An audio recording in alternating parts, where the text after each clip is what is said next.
Καλησπέρα σε όλους. Αξιότιμη κύριε Δουράχα, κύριε Φίλια, αξιότιμη πρόεδρε του Κομμωτηρίου κύριε Τσικριτζή, αξιότιμη πρόεδρε του ΤΟΕΒ της κοινότητας κατοχής. Αν ξεχνάω κάποια ιδιότητα να με συγχωρέσετε, αξιότιμη κύριε καθηγητά και πρόεδρε του Νομοσχεδίου του Πανεπιστημίου Πατρών, αξιότιμοι φίλοι, συγγενείς, άνθρωποι οι οποίοι είστε πολύ κοντά σε μένα, φίλοι από τη ΣΑΜΝΑ, από τον συνεταιρισμό της ΣΑΜΝΑς και τους δύο συνεταιρισμούς. Είμαστε στην ευχάριστη θέση σήμερα να υλοποιούμε τη συγκεκριμένη ημερίδα που αφορά το πρόγραμμα EcoBase, το οποίο έχει να κάνει με οικολογικές λύσεις βασισμένες στη φύση για το μετριασμό της υποβάθμισης του εδάφους. Το έδαφος είναι και η υποβάθμιση του είναι ένα πάρα πολύ σημαντικό πρόβλημα τη σημερινή εποχή σε παγκόσμιο επίπεδο. Δημιουργεί και επηρεάζει διαφορετικά οικοσυστήματα τα οποία αφορούν τον αγροτικό τομέα, αφορούν την ενέργεια, τη δέσμευση του άνθρακα, την ίδια την καθαρότητα του νερού και τη ρύθμιση των θρεπτικών ουσιών. Είναι επομένως το EcoBase ένα έργο που έρχεται να υποστηρίξει τη βιώσιμη γεωργία και την υγεία του εδάφους μέσα από την εφαρμογή πρακτικών βιώσιμης διαχείρισης, προσπαθώντας να συμβάλλει στη μείωση της διάβρωσης του εδάφους, στην πρόληψη της μόλυνσης των υδάτινων σωμάτων και στη διατήρηση των φυσικών οικότοπων, οδηγώντας σε καθαρότερα και πιο υγιεινά περιβάλλοντα για όλη την κοινωνία. Το συγκεκριμένο έργο είναι ένα έργο το οποίο αφορά τον αγροτικό τομέα, έρχεται να υποστηρίξει με διάφορα ψηφιακά εργαλεία και διάφορες άλλες μεθοδολογίες. Θα ακούσουμε από τους ομιλητές, από τους ηγητές του Πανεπιστημίου, οι οποίοι είναι πιο εξειδικευμένοι και κατέχουν να μας μεταφέρουν καλύτερα το πόσο σημαντικά είναι τα συγκεκριμένα εργαλεία, αλλά πρωτού ξεκινήσουμε να δώσουμε το λόγο στον Αντιπεριφερειάρχη Αγροτικής Ανάπτυξης Περιφέρειας Δυτικής Ελλάδας, τον κύριο Φίλια, για ένα σύντομο χαιρετισμό.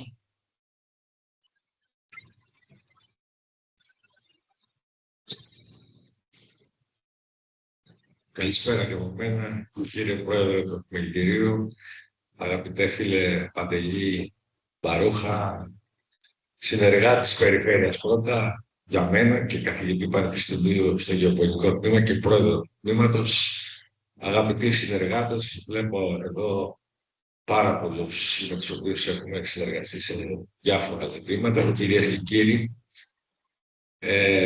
Είμαι πολύ χαρούμενος που είμαι εδώ σήμερα. Αρχικά με έχει εντυπωσιάσει το φυσικό κάλος της περιοχής. Ίσως έπρεπε να είχα φροντίσει να έχω έρθει λίγο νωρίτερα.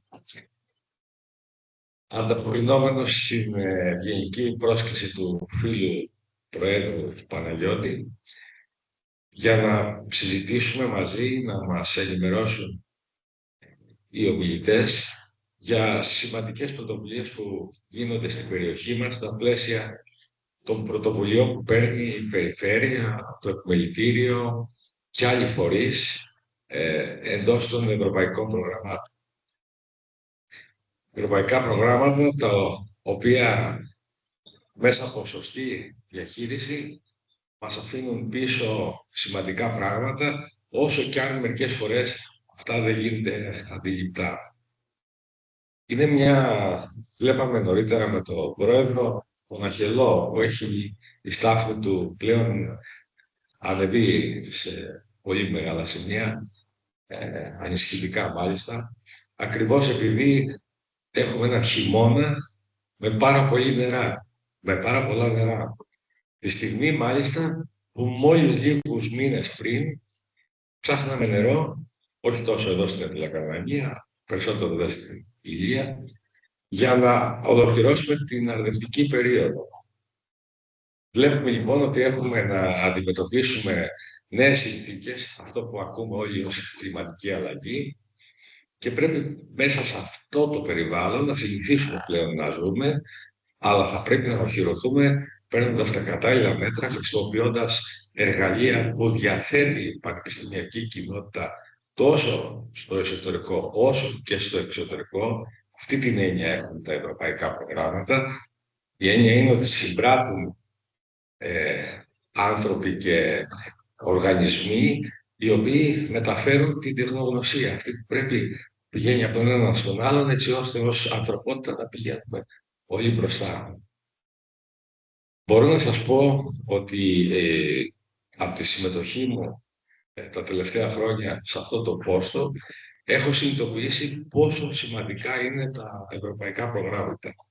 Σας λέω χαρακτηριστικά ότι με εργαλεία τα οποία βγήκαν από προηγούμενα προγράμματα ή με εργαλεία που τώρα τρέχουμε σε ευρωπαϊκά προγράμματα, όπως είναι το συγκεκριμένο στην πλαίσια του Ίντερνετ, αλλά και στο TAX που θα έχει τη χαρά να παρουσιάσει ο κύριος Μπαρούχας, έχουμε σήμερα μια πολύ καλύτερη εικόνα για τη διαχείριση του νερού. Για τη διαχείριση του νερού, έτσι ώστε να αντιμετωπίσουμε φαινόμενα της λειψιδρίας, αλλά και να μπορέσουμε να πάμε σε καλλιέργειες με μεγαλύτερη ποιότητα, αλλά και ποσότητα προϊόντων. Ήμουνα έτσι έκπληκτος όταν έμαθα, γιατί δεν είμαι γεωπόνος, εκπαιδευτικός είμαι, οπότε έχω άλλη έτσι, κατεύθυνση πανεπιστημιακή, τέλος πάντων, εκδίκευση. Όταν άκουσα από τον κύριο Μπαρούχα και τους συνεργάτες του να λένε, παραδείγματος χάρη, ότι το πότισμα με κατάκληση, το γνωστό αυλάκι, στην ουσία δημιουργεί πρόβλημα στις καλλιέργειες. Δεν γνώριζα για ποιο λόγο. Κατάλαβα λοιπόν και μου εξήγησε ο κύριος Μπαρούχας ότι το νερό που ρέει άπλυτα, ενώ είχα εγώ την εικόνα, το στερεότυπο ότι εφόσον υπάρχει πολύ νερό, αυτό είναι ευτυχία, ας πούμε, για την καλλιέργεια. Το περισσότερο λοιπόν νερό από ό,τι χρειάζεται, μου εξήγησε ο κύριος Μπαρούχας και σε άλλους αντίστοιχες εκδηλώσεις, ότι στην ουσία παρασύρει τις θρεπτικές ουσίες και έτσι δεν χρησιμοποιούνται από το ίδιο το φυτό, ενώ ταυτόχρονα αδειάζει και η τσέπη σου, γιατί εσύ συνέχεια τροφοδοτείς σε κάτι που τελικά πάει χαμένο. Ταυτόχρονα δημιουργώντας πρόβλημα στην υποβάθμιση του εδάφους. Αυτή είναι μια γνώση που υπάρχει στο πανεπιστήμιο. Είναι μια γνώση όμως που πρέπει να έρθει σε εσάς τους παραγωγούς, σε εσάς που η δουλειά σας είναι να καλλιεργείτε, αλλά θα πρέπει όμως να υπάρχει σωστή καθοδήγηση και η σωστή, αν θέλετε, εξισορρόπηση με τα σύγχρονα επιστημονικά δεδομένα. Μέσα από αυτά τα προγράμματα η διάχυση αυτής της γνώσης γίνεται και μάλιστα σε πολύ μεγάλο βαθμό. Θα δώσω λοιπόν πολλά συγχαρητήρια σε όλους οι οποίοι εργάστηκαν, στον κύριο Ρόμπολα εδώ, ο οποίος ήταν και αυτός και σωστά ήταν υπέρμαχος στο να έρθω σήμερα εδώ να παρακολουθήσω και θα μείνω μέχρι το τέλος. Να ξέρετε, δεν ήρθα μόνο τυπικά. Να δώσω συγχαρητήρια σε όλους τους συμμετέχοντες και στο επιμελητήριο που γνωρίζω τη δράση του από κοντά, την παρακολουθώ και είναι αξιοθαύμαστη.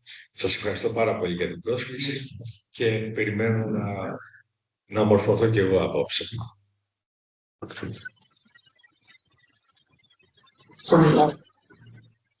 Κύριο την Περιφερειάρχα για τα καλά του λόγια. Θα μορφωθούμε όλοι απόψε. Αυτή είναι η αλήθεια. Και γι' αυτό είναι και οι άνθρωποι του Πανεπιστημίου που τόσο πολύ πραγματικά μας έχουν βοηθήσει σε αυτό το έργο και χάρη σε αυτούς και στη συμβολή τους είμαστε εδώ όλοι μαζί σήμερα. Θα δώσουμε το λόγο για ένα σύντομο χαιρετισμό στον πρόεδρο του Επιμελητηρίου Υδροκαρανίας, τον κύριο Παναγιώτη Τσιχρετζή.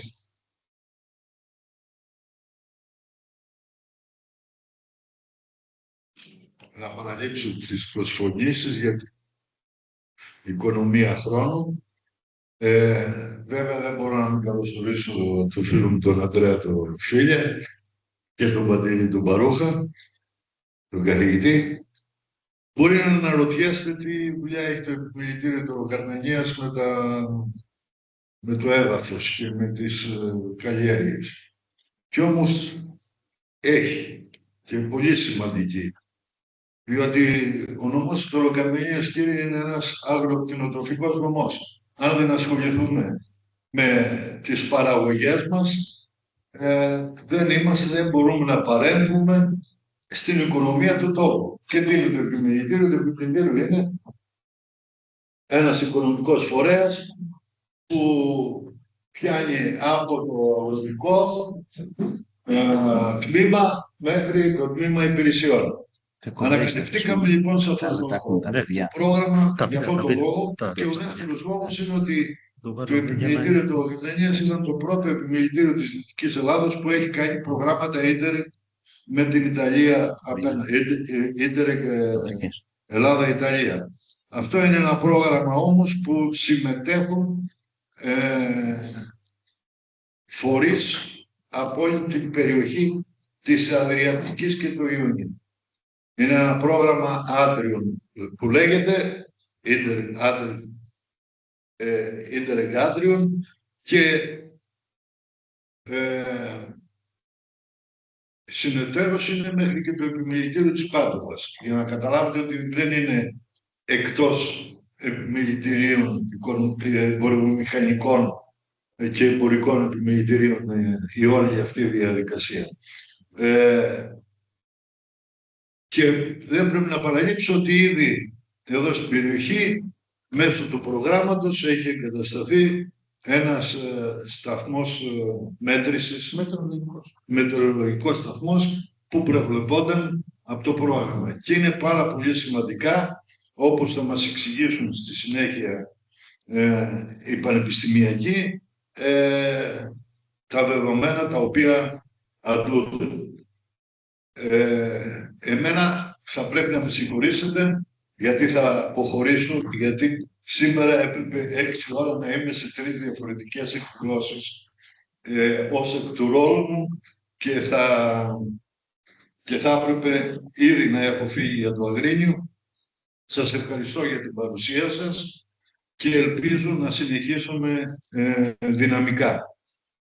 Εμείς εδώ είμαστε να μπορέσουμε να βοηθήσουμε την οικονομία της Ετωλοκαρνανίας και για να μπορέσει να αναπτυχθεί έτσι περαιτέρω. Να είστε καλά, σας ευχαριστώ. Ευχαριστούμε τον πρόεδρο του Επιμελητηρίου.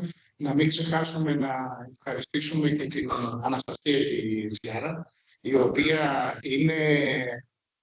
Το Επιμελητήριο έχει τη χαρά εδώ και ένα χρόνο να έχει 1,5 περίπου, να έχει πλέον επίσημα και αγροτικό τμήμα. Και η πρόεδρος του αγροτικού τμήματος είναι η Αναστασία Ιτσιάρα.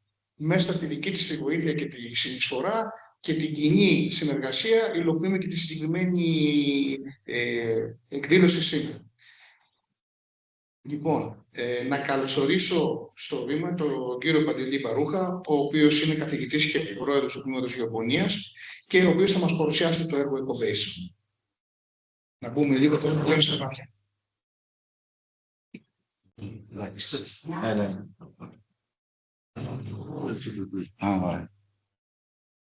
Λοιπόν, καλησπέρα και από εμένα.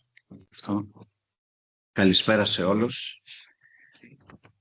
Είναι λίγο... Δεν πειράζει, δεν πειράζει. Μπορώ να το κρατάω κιόλας, δεν υπάρχει θέμα. Λοιπόν, καταρχήν θα ήθελα να σας ευχαριστήσω για την υπομονή που είχατε για την αργοπορία που είχαμε, αλλά τέλος πάντων σήμερα πήγαιναν αρκετά πράγματα στραβά, αλλά τελικά είμαστε εδώ όλοι μαζί και ήρθαμε σήμερα όχι μόνο να παρουσιάσουμε ένα πολύ σημαντικό έργο, το Eco-Base, το οποίο αφορά την υποβάθμιση του εδάφους, αλλά θα δείτε ότι στο Πανεπιστήμιο της Πάτρας, αλλά και οι πολιτικές που ακολουθεί η Περιφέρεια Δυτικής Ελλάδας σχετίζονται με τα εδάφη της Δυτικής Ελλάδας και μάλιστα σήμερα θα σας παρουσιάσουμε άλλες 2 δράσεις μαζί με το Eco-Base, οι οποίες είναι συνεργιστικές. Εμείς στο Πανεπιστήμιο προσπαθούμε να κάνουμε πράγματα τα οποία είναι υπέρ του τόπου, είναι υπέρ του αγροτικού τομέα και φυσικά οδηγούν σε ένα καλύτερο οικονομικό αποτέλεσμα. Αυτό που ήθελα να πω είναι ότι είναι πάρα πολύ σημαντικό και αυτός είναι ο σκοπός αυτών των εκδηλώσεων, να αντιληφθούμε όλοι ότι όταν έχουμε έναν πόρο, είτε αυτός λέγεται νερό, είτε λέγεται έδαφος, είναι απαραίτητο να μην τον εξαντλούμε. Γιατί να μην τον εξαντλούμε? Γιατί πρέπει να τον παραδώσουμε, όπως λέμε, στην επόμενη γενιά, τουλάχιστον όπως τον βρήκαμε. Γιατί και η επόμενη γενιά θα πρέπει να καλλιεργήσει και η επόμενη γενιά θα πρέπει να βρει νερό να το χρησιμοποιήσει. Το ότι έχουμε άπλετο νερό, ιδίως εδώ στην περιοχή του κάτω ρου του Αχελώου, εμένα η καταγωγή μου είναι από το Αγρίνιο, είμαι το Λακαρνάνας, την γνωρίζω πάρα πολύ καλά αυτή την περιοχή, αλλά έχω τη χαρά να δουλεύω όχι μόνο σε όλη τη Δυτική Ελλάδα, σε όλη την Ελλάδα και στην Ευρώπη. Είναι πάρα πολύ σημαντικό λοιπόν να καταλάβουμε ότι η κατασπατάληση αυτών των πόρων, γιατί αυτό θα προσπαθήσω να σας περάσω στην ομιλία, είναι ένα στοιχείο το οποίο οδηγεί σταδιακά, χωρίς εμείς να το καταλάβουμε, σε αυτό που λέμε ερημοποίηση. Άρα λοιπόν, μπορεί η σημερινή γενιά να έχει την χή απόδοση στο καλαμπόκι, η οποία μπορεί να οφείλεται και σε βελτίωση των λιπασμάτων, νέων λιπασμάτων καινοτόμων ή στη βελτίωση του γενετικού υλικού. Όμως δεν μπορούμε να ξεχνάμε ότι ο πόρος έδαφος είναι εκείνος που κατά το 96% μας δίνει την τροφή σήμερα. Άρα λοιπόν, άμα τον εγκαταλείψουμε και αν συνεχίσουμε να τον υπερεκμεταλλευόμαστε με τρόπο που να τον υποβαθμίζουμε, αυτό οδηγεί γενιά με γενιά σε ερημοποίηση και εγκατάλειψη. Είμαστε πάρα πολύ ευτυχείς, εγώ το λέω κάθε μέρα, γιατί πολλοί συνεργάτες, το λέγαμε και σήμερα, παραπονιούνται ότι βρέχει πολύ. Μακάρι να βρέχει πολύ. Και αυτό το ζήσαμε γιατί σήμερα που μιλάμε, ή μάλλον πέρυσι, να το πω έτσι, αντιμετωπίσαμε μια τεράστια ξηρασία στην περιοχή της Πεδιάδας του Ποινιού. Θα σας δείξω κάποια στοιχεία, που είναι το φράγμα του Ποινιού στην Ηλία, σε αντίθεση με την Λακαρνανία, η οποία έχει άπλετο νερό. Το ότι έχει άπλετο νερό και νερό το οποίο περισσεύει, δεν σημαίνει ούτε ότι πρέπει να το διοχετεύουμε στον πόρο έδαφος ανεξέλεγκτα, φυσικά, και ούτε να το διοχετεύουμε άπλετα σε άλλες περιοχές, γιατί μπορεί να αλλάξει ακόμα και το περιβάλλον μας. Άρα είναι δίκαιο που υπάρχουν τα αιτήματα όχι στην εκτροπή του Αχελώου. Είναι δίκαιο που υπάρχουν επίσης τα αιτήματα από τους επιστημονικούς φορείς και από τους διαχειριστές του νερού, που είναι η πολιτεία και η περιφέρεια, να μην γίνεται η κατασπατάληση του πόρου. Σταδιακά λοιπόν οδηγούνται τα εδάφη μας σε υποβάθμιση. Τι κάνουμε για αυτά πάρα πολλά χρόνια τώρα? Δίνουμε έναν αγώνα, πραγματικό αγώνα. Εμείς εδώ στην περιοχή σας έχουμε παρουσία. Εσείς δεν το γνωρίζετε, αλλά έχουμε παρουσία. Θα δείτε στοιχεία τα οποία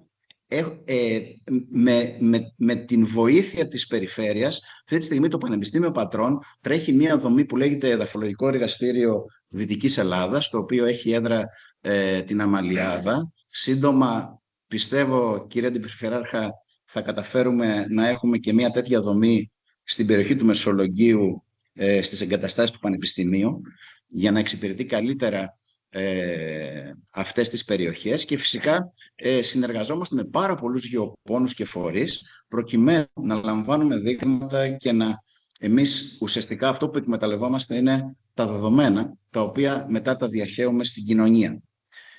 Και τα αποτελέσματα, όπως θα σας δείξει ο συνεργάτης ο Γιάννικος ο Μπουγιουκλής, θα σας δείξει μετά τη δράση του εργαστηρίου. Το έργο TAGS από εδώ είναι μια δράση, η οποία είναι στην λογική της γεωργίας ακριβίας. Ο συνάδελφος και συνεργάτης ο Δημήτρης Τσεσμελής, που είναι ειδικός σε θέματα γεωργίας ακριβίας, θα σας δείξει. Ο Αλέξανδρος Καλαράκης, συγγνώμη Αλέξανδρε, ο Αλέξανδρος Καλαράκης, ο οποίος είναι καθηγητής στο Πανεπιστήμιο Πελοποννήσου, αλλά και συνεργάτης μας, θα σας παρουσιάσει το έργο TAGS, και ο Δημήτρης Τσεσμελής θα σας δείξει ακριβώς τα νέα συστήματα τα οποία αναπτύσσουμε και εργαλεία τα οποία θα είναι υπέρ της Δυτικής Ελλάδας. Και τέτοια εργαλεία ήδη έχουμε αποδώσει στην περιφέρεια ως αποτέλεσμα τέτοιων ερευνητικών δράσεων που σχετίζονται με την ελιά. Τώρα, ένας σταθμός, όπως ανέφερε ο Γιώργος ο Ρόμπολας, και η συμβολή του επιμελητηρίου είναι σημαντική, βρίσκεται στην περιοχή του Νεοχωρίου. Δεν έχουμε μόνο όμως έναν σταθμό στη Δυτική Ελλάδα, να ξέρετε. Για παράδειγμα, θα προσπαθήσουμε, ίσως και το συζητήσουμε, να φέρουμε περισσότερους σταθμούς εδώ, Γιατί από τις δράσεις που υπάρχει ανάγκη, φυσικά, οπότε μπορούμε να κάνουμε ένα πιο πυκνό δίκτυο στην περιοχή σας, ούτως ώστε να βλέπετε και να υπάρχουν δεδομένα για την περιοχή, ακόμα δηλαδή μπορεί να χρησιμοποιούν για θέματα που έχουν να κάνουν με καταστροφές. Οπότε θα το συζητήσουμε. Ήδη εμείς τρέχουμε μια δράση νέα, η οποία εγκαθιστούμε σταθμούς.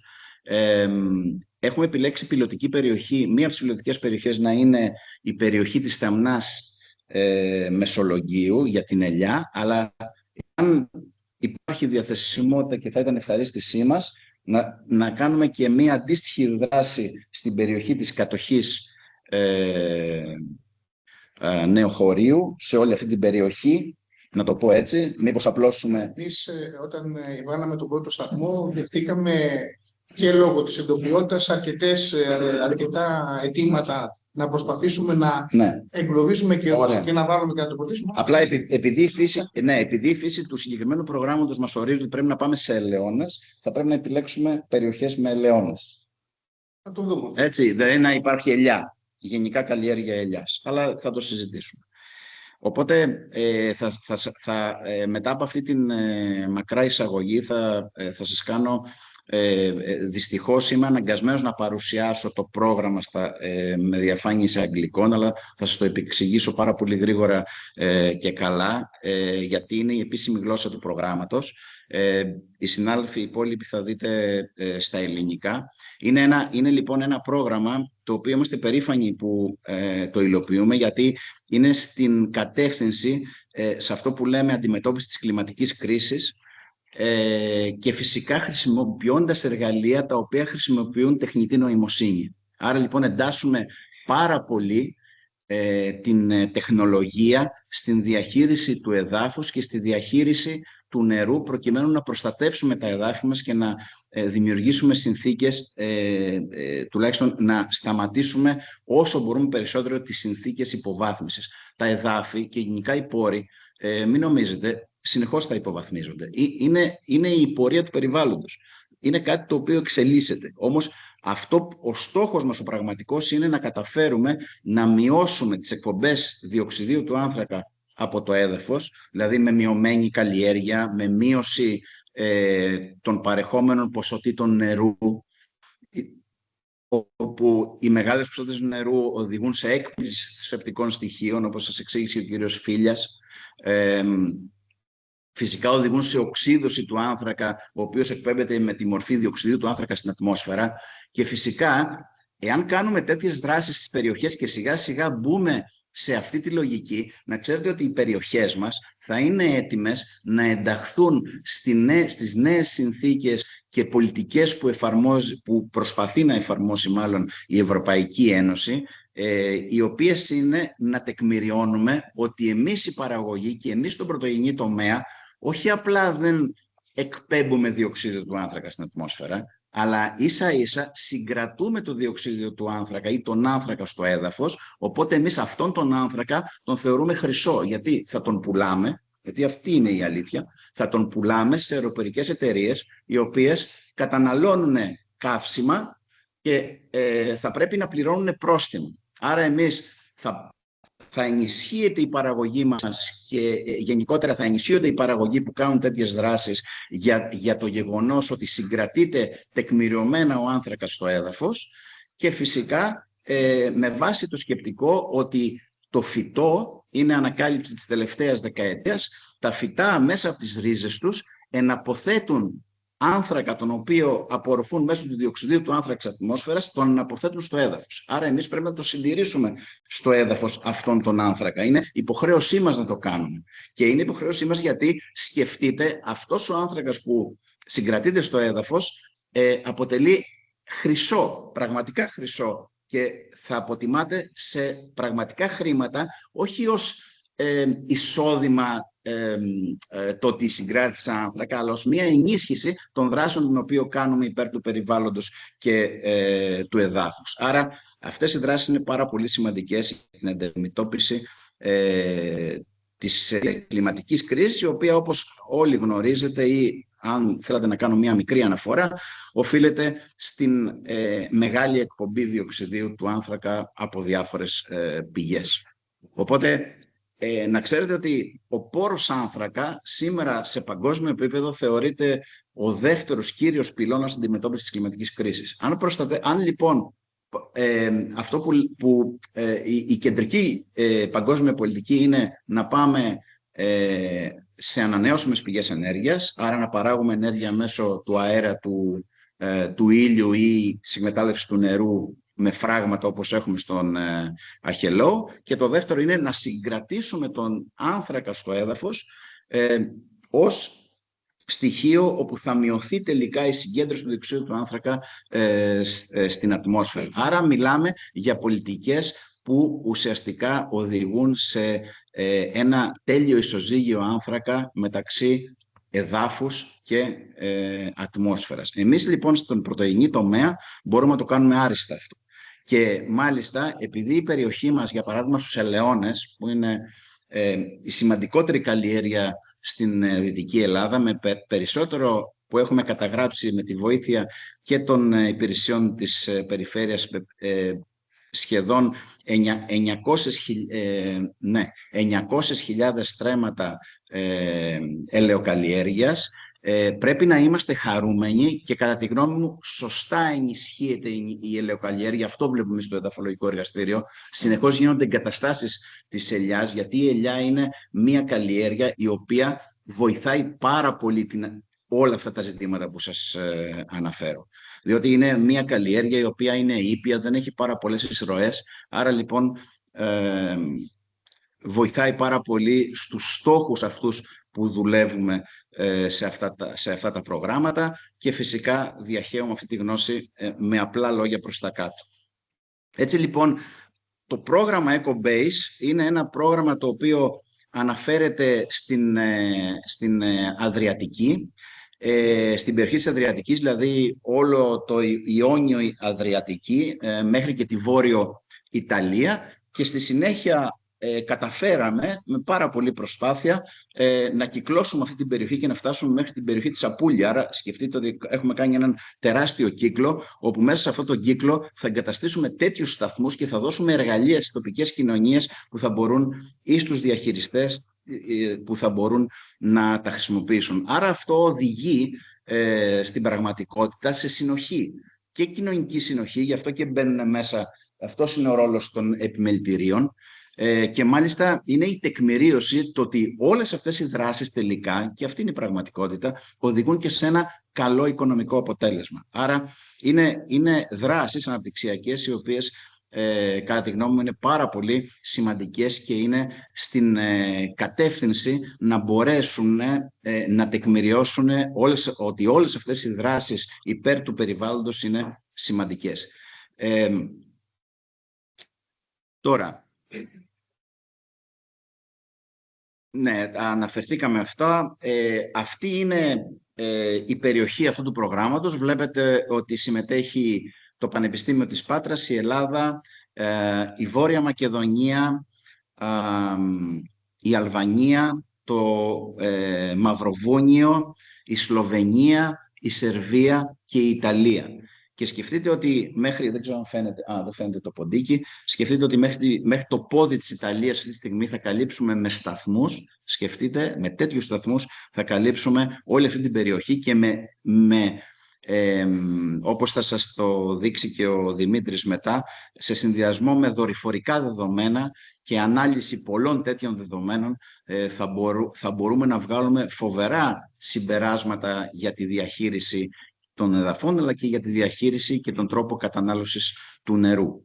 Σκεφτείτε, συμμετέχουμε 10 φορείς σε αυτό το έργο από 7 διαφορετικές χώρες. Σκεφτείτε ότι συμμετέχουν ακόμα και δήμοι, δηλαδή ο Δήμος Αργυροκάστρου για παράδειγμα. Θα πείτε τι δουλειά έχει ο Δήμος. Ο Δήμος είναι αυτό που κάνουμε εμείς εδώ τώρα. Είναι δηλαδή ότι βοηθάνε αυτοί οι φορείς να διαχύσουμε προς τα κάτω όλη αυτή τη γνώση. Επομένως, το πρόγραμμα μιλάμε συγκεκριμένα για το EcoBase.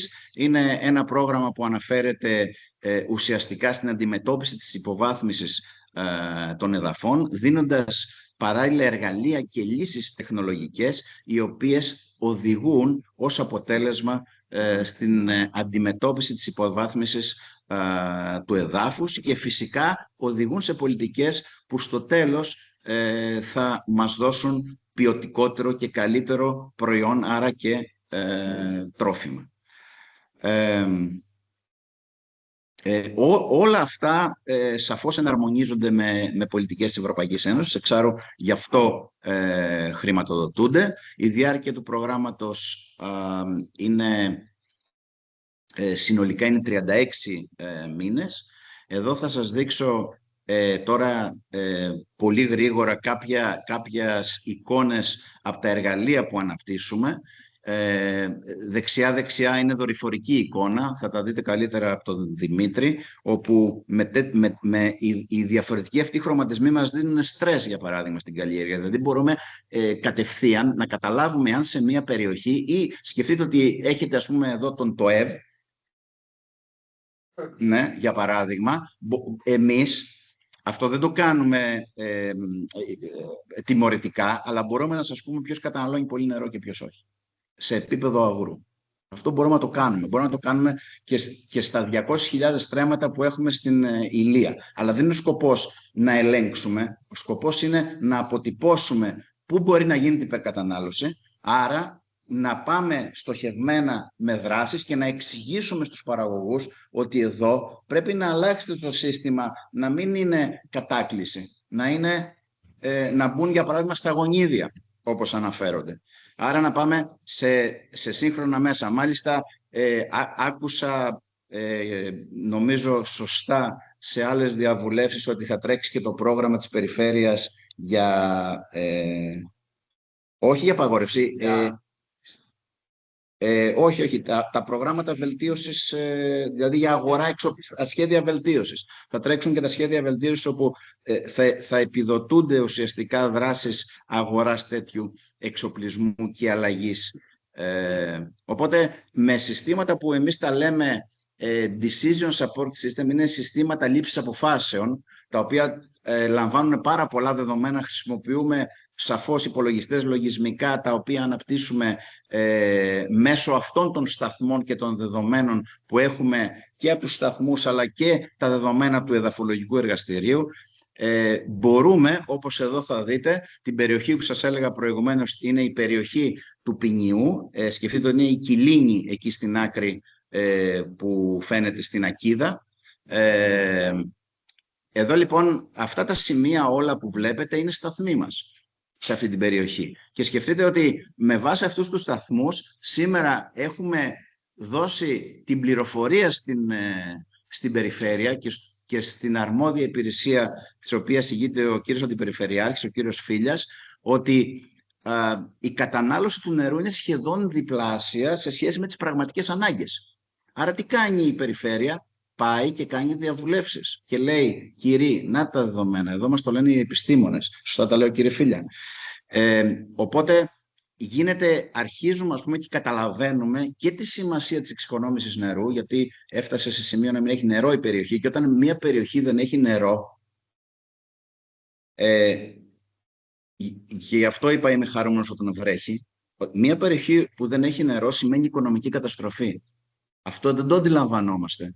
Αλλά στην πραγματικότητα αυτό συμβαίνει. Είναι οικονομική καταστροφή, μείωση του εισοδήματος μιας περιοχής, το οποίο με την θεωρία ή με την πραγματικότητα μιας μόχλευσης της οικονομίας, αυτό το ρόλο παίζουν τα επιμελητήρια, οδηγεί σε περαιτέρω μείωση πολλών κοινωνικών ομάδων. Άρα, αν σταματήσει ή αν μειωθεί η παραγωγή, ας πούμε, εδώ στην περιοχή σας, θα έχει μία επίπτωση, για παράδειγμα, στην περιοχή του Μεσολογγίου και γενικότερα στην εθνική οικονομία. Άρα δεν το θέλουμε αυτό, σίγουρα δεν το θέλουμε. Δείτε εδώ δεδομένα τα οποία δείχνουν πώς εξελίσσονται οι βροχοπτώσεις σε αυτή την περιοχή της Πεδιάδας, μάλιστα της λίμνης του Ποινιού. Και σκεφτείτε ότι έχουμε αυτή την περίοδο και γενικά και πέρυσι είναι περίοδοι, και είμαστε ευτυχείς, όπου έχουμε οι μεγαλύτερες ποσότητες βροχόπτωσης, πάνω από 30-40% από το συνηθισμένο. Γι' αυτό είμαστε χαρούμενοι. Έτσι, είναι σίγουρο, γιατί γεμίζουν. Όμως δεν είμαστε χαρούμενοι όταν βλέπουμε αυτό. Αυτό είναι η καταστροφή μας. Γιατί πρώτον, οδηγεί σε έκπληση θρεπτικών στοιχείων. Δεύτερον, καταστροφή του πλέγματος των ορυκτών του εδάφους, άρα αρχίζουν να μην μπορούν να συγκριθούν τα θρεπτικά στοιχεία στην επόμενη λίπανση, στη μεθεπόμενη λίπανση.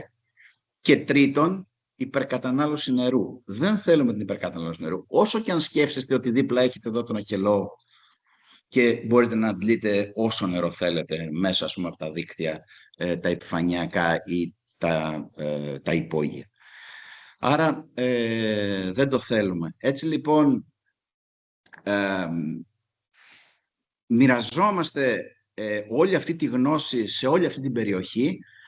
Συμμετέχουμε κυρίως 3 επιστημονικοί φορείς και οι υπόλοιποι είναι κοινωνικοί φορείς. Άρα υπάρχει αυτό που κάνουμε σήμερα, το πλέγμα μεταξύ επιστημόνων και κοινωνίας, και συλλέγουμε δεδομένα προκειμένου να τα παρουσιάσουμε και να δώσουμε λύσεις οι οποίες θα οδηγήσουν, όπως σας είπα, σε ένα σύστημα που θα παρακολουθεί σε πραγματικό χρόνο πλέον δείκτες ποιότητας του εδάφους. Άρα θα έχουμε μια πολύ σημαντική πληροφόρηση. Και θα σας πω το εξής. Αυτό που συνέβη, για παράδειγμα, στην Θεσσαλία, είναι και αποτέλεσμα μιας κακής συντήρησης των δικτύων. Δεν είναι δηλαδή μόνο το ότι υπήρχε έντονη βροχόπτωση. Γιατί τα δίκτυα δεν συντηρούνταν τα στραγγιστικά δίκτυα. Οπότε υπάρχει, ας πούμε, υπάρχει και μια, το λέω σε εισαγωγικά έτσι για να μην παρεξηγηθώ, μια ευθύνη ακόμα και των ιδίων διαχειριστών της γης. Αυτό όμως δεν σημαίνει ότι όλα είναι τέλεια και ότι δεν πρέπει η πολιτεία να μας υποστηρίζει. Σαφέστα και πρέπει να μας υποστηρίζει. Αλλά σκεφτείτε ότι ο καθένας από εμάς, όταν συντηρεί το αυλάκι του ή κάνει δράσεις πραγματικά οι οποίες οδηγούν σε αποτέλεσμα να μην υποβαθμίζεται ο πόρος ή να μην εξαντλείται ο πόρος, είναι προς το συνολικό όφελος. Είναι ένα πρόγραμμα το οποίο δεν είναι πολλά τα χρήματα που μοιραζόμαστε για να κάνουμε όλα αυτά. Είναι λίγα τα χρήματα, είναι πάρα πολλοί οι φορείς και λίγα τα χρήματα, αλλά είναι χρήματα τα οποία δεν επιβαρύνουν το κράτος μας. Έτσι, αυτό είναι το σημαντικό, ότι είναι χρήματα τα οποία φέρνουμε από την Ευρώπη για να κάνουμε αυτές τις δράσεις. Άρα γι' αυτό είμαστε αρκετά χαρούμενοι. Επίσης έχουμε αναπτυγμένα τα site στο διαδίκτυο και όποια πληροφόρηση την διαχέουμε εκεί. Επίσης έχουμε διάφορο τέτοιο επικοινωνιακό υλικό. Στα κοινωνικά δίκτυα, και θα σας παρακαλούσουμε πάρα πολύ να μας δώσετε και τα στοιχεία σας, τουλάχιστον τα email, να σας εγγράψουμε στα λεγόμενα newsletter τα οποία δείχνουμε. Πηγαίνουμε παντού στην Ευρώπη, ας πούμε. Πήγαμε και παρουσιάσαμε στο Ευρωπαϊκό Συνέδριο Εδαφολογίας, ο Γιαννίκος μαζί, πήγαμε και παρουσιάσαμε τις δράσεις του EcoBase. Κάνουμε λοιπόν ό,τι μπορούμε για να έρθουμε κοντά στους αγρότες και στον κόσμο.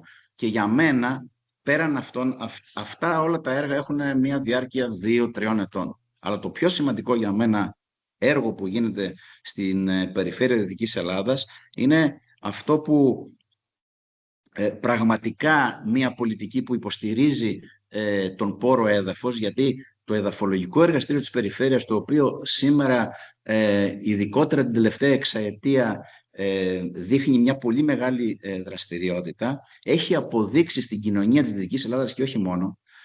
Είναι ένα εργαστήριο το οποίο έχει και πανελλαδική εμβέλεια, αλλά βγαίνουμε και εκτός συνόρων πλέον, να ξέρετε. Δηλαδή δεχόμαστε, αλλά δεν είναι αυτός ο σκοπός μας, αλλά μας ζητάνε αυτή την υπηρεσία και αυτό μας χαροποιεί. Σκεφτείτε ότι είναι ένα εργαστήριο το οποίο μας έχει αποδεχθεί ο Οργανισμός Ηνωμένων Εθνών στο δίκτυο Glossolan. Είναι ένα δίκτυο εδαφολογικών εργαστηρίων τα οποία χρησιμοποιούμε τις ίδιες τεχνικές σε παγκόσμιο επίπεδο για να κάνουμε τις αναλύσεις. Άρα είναι ένα εργαστήριο το οποίο δίνει ποιοτικά στοιχεία στην πολιτεία προκειμένου να παίρνει αποφάσεις. Για μένα είναι η πιο σημαντική δράση από όλες αυτές που σας παρουσιάζουμε, γιατί έχει διάρκεια και όπως θα δείτε πλέον σε αυτή την τριετία πηγαίνουμε δήμο-δήμο, πραγματικά σας το λέω, δήμο-δήμο, κάνουμε πολλές δειγματοληψίες και με βάση αυτές τις δειγματοληψίες παρουσιάζουμε το τι συμβαίνει σε κάθε δήμο. Ήδη να ξέρετε ότι έχουμε στην Δυτική Ελλάδα έχουμε στοιχεία ανακοινότητα, αναπαλιά κοινότητα. Δεν ξέρω, εδώ ας πούμε ήταν η κοινότητα όχι, κατοχής. Μπράβο. Έχουμε λοιπόν κοντά σε όλη τη Δυτική Ελλάδα πρέπει να είναι περίπου 650 κοινότητες παλιές, που μετά ενοποιήθηκαν και γίνανε οι δήμοι και μετά έγινε ο Καποδίστριας πιο μεγάλη δήμη, αλλά εμείς πάμε σε επίπεδο κοινοτήτων. Άρα η περιφέρεια θα έχει στοιχεία ανακοινότητα. Αυτό κάνουμε σήμερα. Και μάλιστα θα εξελίσσουμε τις τεχνικές μας, γιατί θα μπορούμε πλέον με βάση τα δεδομένα που συλλέγουμε από το εδαφολογικό εργαστήριο με αυτή τη δράση την πραγματική, αυτά τα δεδομένα να τα βαθμονομήσουμε και σε λίγα χρόνια, ήδη είμαστε πάρα πολύ κοντά σε πάρα πολλές αναλύσεις, να παίρνουμε αυτά τα δεδομένα δορυφορικά ή με όργανα τα οποία λέγονται φασματοφωτόμετρα, τα οποία είναι φορητά και μπορούμε γρήγορα να πάρουμε την πληροφορία χωρίς να κάνουμε χημικές αναλύσεις. Άρα θα έχουμε και ταχύτητα και θα έχουμε και όφελος στο περιβάλλον. Για μένα λοιπόν όλες αυτές οι δράσεις είναι συνεργιστικές, είναι υποστηρικτικές και το Πανεπιστήμιο, να ξέρετε, το Πανεπιστήμιο της Πάτρας σήμερα είναι ένα πανεπιστήμιο και θα πρέπει να είμαστε περήφανοι για αυτό το πανεπιστήμιο που βρίσκεται και στην Λοκαρνανία, γιατί είναι το 4ο σε σειρά αξιολόγησης πανεπιστήμιο στην Ελλάδα και είναι μέσα στο 2% παγκοσμίως των πανεπιστημίων, στο 2% των πανεπιστημίων σε παγκόσμιο επίπεδο. Δηλαδή, από τα παραπάνω 12.000 πανεπιστήμια που υπάρχουν σε όλο τον κόσμο, βρίσκεται σε μια κατάταξη από 300 έως 500. Ανάλογα πώς το αποτιμούμε. Άρα λοιπόν έχουμε έναν φορέα δίπλα μας, ο οποίος υποχρηματοδοτείται από την κεντρική κυβέρνηση. Όμως, πάντα υποχρηματοδοτούνταν. Όμως, δίπλα μας έχουμε την περιφέρεια όπου το Πανεπιστήμιο ενισχύει δράσεις όπως αυτές, με βάση τις οποίες εμείς κάνουμε μελέτες. Οι φοιτητές μας έχουν ένα όφελος μεγάλο, γιατί παίρνουν τεχνογνωσία, βρίσκουμε υλικά να κάνουμε την έρευνά μας και φυσικά τα δεδομένα τα παίρνει η περιφέρεια για να πάρει τις αποφάσεις της. Άρα είναι μία δράση, όπως λέμε, win-win. Και φυσικά το Πανεπιστήμιο ως χρηματοδότηση έχει τα ερευνητικά προγράμματα, την κρατική χρηματοδότηση που υποχρηματοδοτείται και κάποιες χορηγίες από ευεργέτες ή ιδιώτες. Οπότε αντιλαμβάνεστε ότι αν δεν υπήρχαν αυτά τα προγράμματα, θα σας πω το εξής, ότι το Πανεπιστήμιο έχει, για παράδειγμα, προϋπολογισμό 15 εκατομμύρια, αλλά τα προγράμματα αυτά τα οποία βλέπετε και φέρνουμε από την Ευρώπη είναι της τάξης των 40 έως 50 εκατομμυρίων για το Πανεπιστήμιο. Άρα αντιλαμβάνεστε ότι αν δεν υπήρχαν αυτά, δεν θα υπήρχε το Πανεπιστήμιο. Είναι πραγματικότητα αυτή. Είναι η μεγάλη αλήθεια. Και γι' αυτό μπορεί το Πανεπιστήμιο σήμερα να κρατάει ένα τόσο υψηλό επίπεδο στην παγκόσμια κοινότητα ως φορέας. Και πρέπει να είμαστε χαρούμενοι που είναι δίπλα σε αυτές τις περιοχές και ειδικότερα στη Δυτική Ελλάδα. Εγώ δεν θέλω να σας κουράσω άλλο. Ευχαριστώ για την προσοχή σας και νομίζω ότι οι υπόλοιποι συνεργάτες θα σας παρουσιάσουν πολύ ωραία πράγματα, όπως θα δείτε και τα έχουμε επεξεργαστεί. Ευχαριστώ πολύ.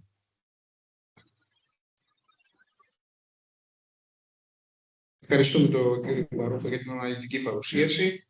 Θα πάρει το λόγο ο κύριος Σπυρίδου Βασιλιάδης, που είναι ο τεχνικός σύμβουλος του Κινητηρίου, για να παρουσιάσει ποιος είναι ο ρόλος του επιμελητηρίου στα πλαίσια του ΕΡ και μετά θα περάσουμε σε πιο πρακτικά θέματα όπου θα παρουσιάσουμε πιο κατανοητά τα επιχειρησιακά εργαλεία τα οποία θα χρησιμοποιηθούν μέσα από το έργο και που μπορούν να δώσουν βοήθειες και να είναι εργαλεία τα οποία θα χρησιμοποιήσει ο αγρότης στο πεδίο. Κύριε Βασιλιάδη, ο λόγος εσάς. Ευχαριστώ πολύ, κύριε Ρόβολα. Να σας καλησπερίσω και εγώ με τη σειρά μου σε αυτή εδώ την ενημερωτική εκδήλωση που διοργάνωσε όπως πάντα πάρα πολύ καλά το Επιμελητήριο Τελοκαρνανίας. Ονομάζομαι Σπύρος Βασιλιάδης. Είμαι εκπρόσωπος της εταιρείας Living Prospects ΕΠΕ που υποστηρίζουμε ως τεχνική σύμβουλη το Επιμελητήριο Τελοκαρνανίας στο έργο EcoBase. Θέλω και με τη σειρά μου και εγώ να ευχαριστήσω για την παρουσία σας, όλους εσάς που έτσι αφιερώνετε τον χρόνο σας, τον Αντιπεριφερειάρχη, τον κύριο Φίλια, τον αγαπητό φίλο και συνεργάτη, τον κύριο καθηγητή Παντελή Μπαρούχα και φυσικά όλη την ομάδα, οι οποίοι επίσης είναι πολύ καλοί φίλοι και συνεργάτες, αλλά και να ευχαριστήσω με την ευκαιρία και όλα τα στελέχη του Επιμελητηρίου που βρίσκονται εδώ σήμερα για την άψογη ως τώρα συνεργασία που έχουμε.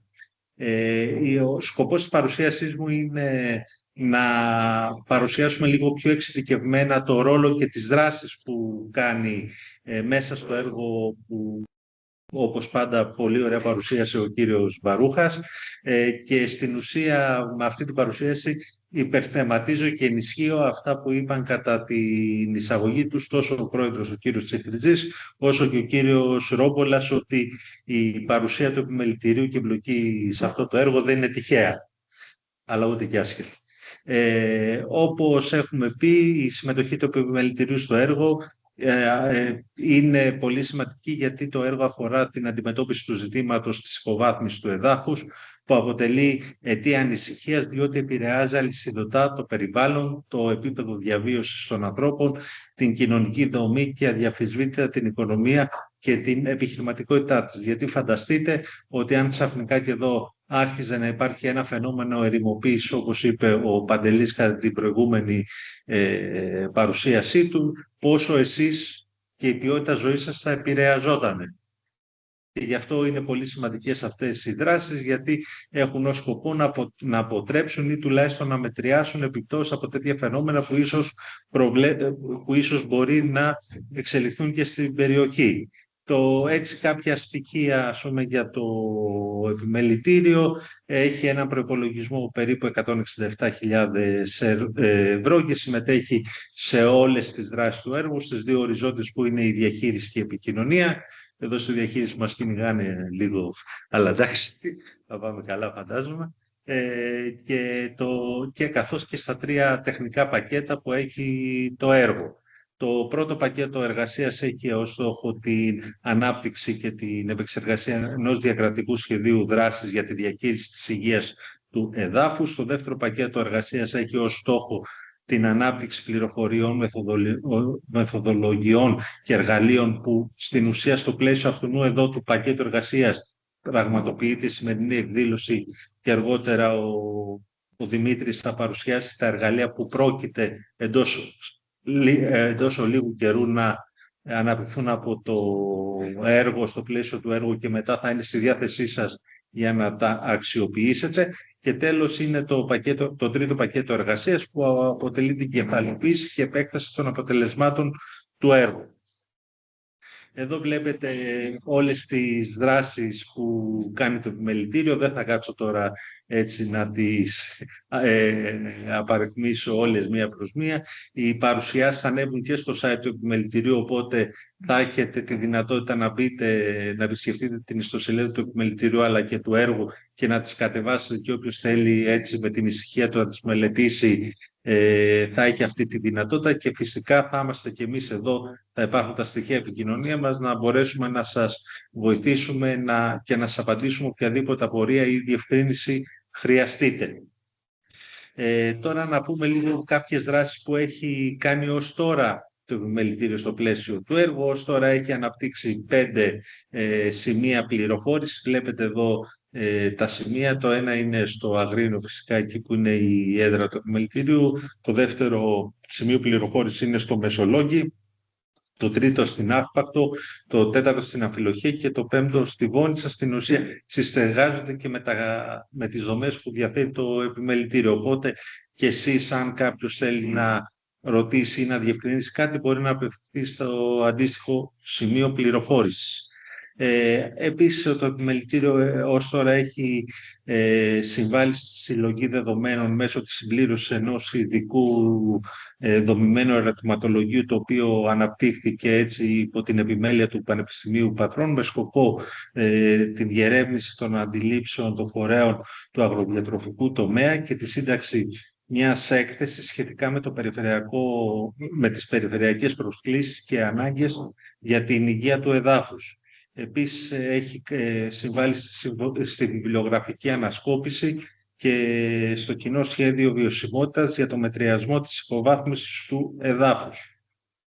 Επιπλέον, το επιμελητήριο έχει υλοποιήσει δράσεις για τη δημιουργία ενός διασυνοριακού δικτύου συνεργασίας με την υποστήριξη του Πανεπιστημίου Πατρών και την προώθηση του Μνημονίου Συνεργασίας, και ήδη έχει υπογράψει αυτό το μνημόνιο με πάρα πολλούς αγροτικούς συνεταιρισμούς της περιοχής, καθώς και με μονομένους αγρότες, όπως και με επιχειρήσεις του αγροτικού τομέα.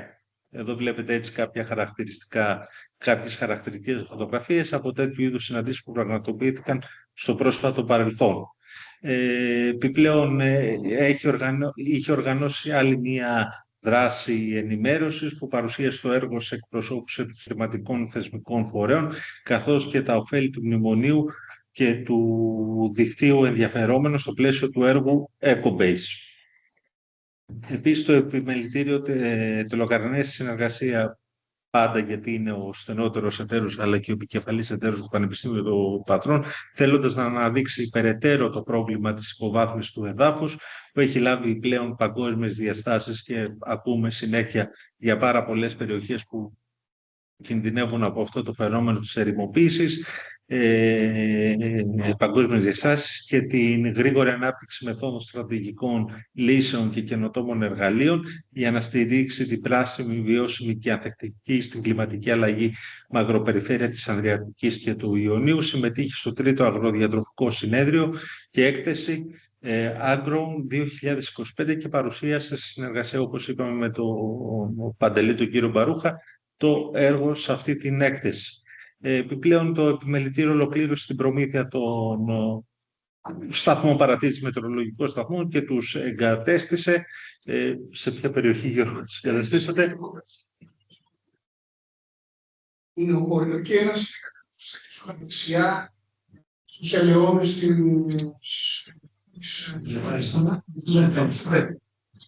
γιατί θέλω ότι μια χρήση είναι και με την υποστήριξη του Πανεπιστημίου από το έργο το οποίο τρέχει.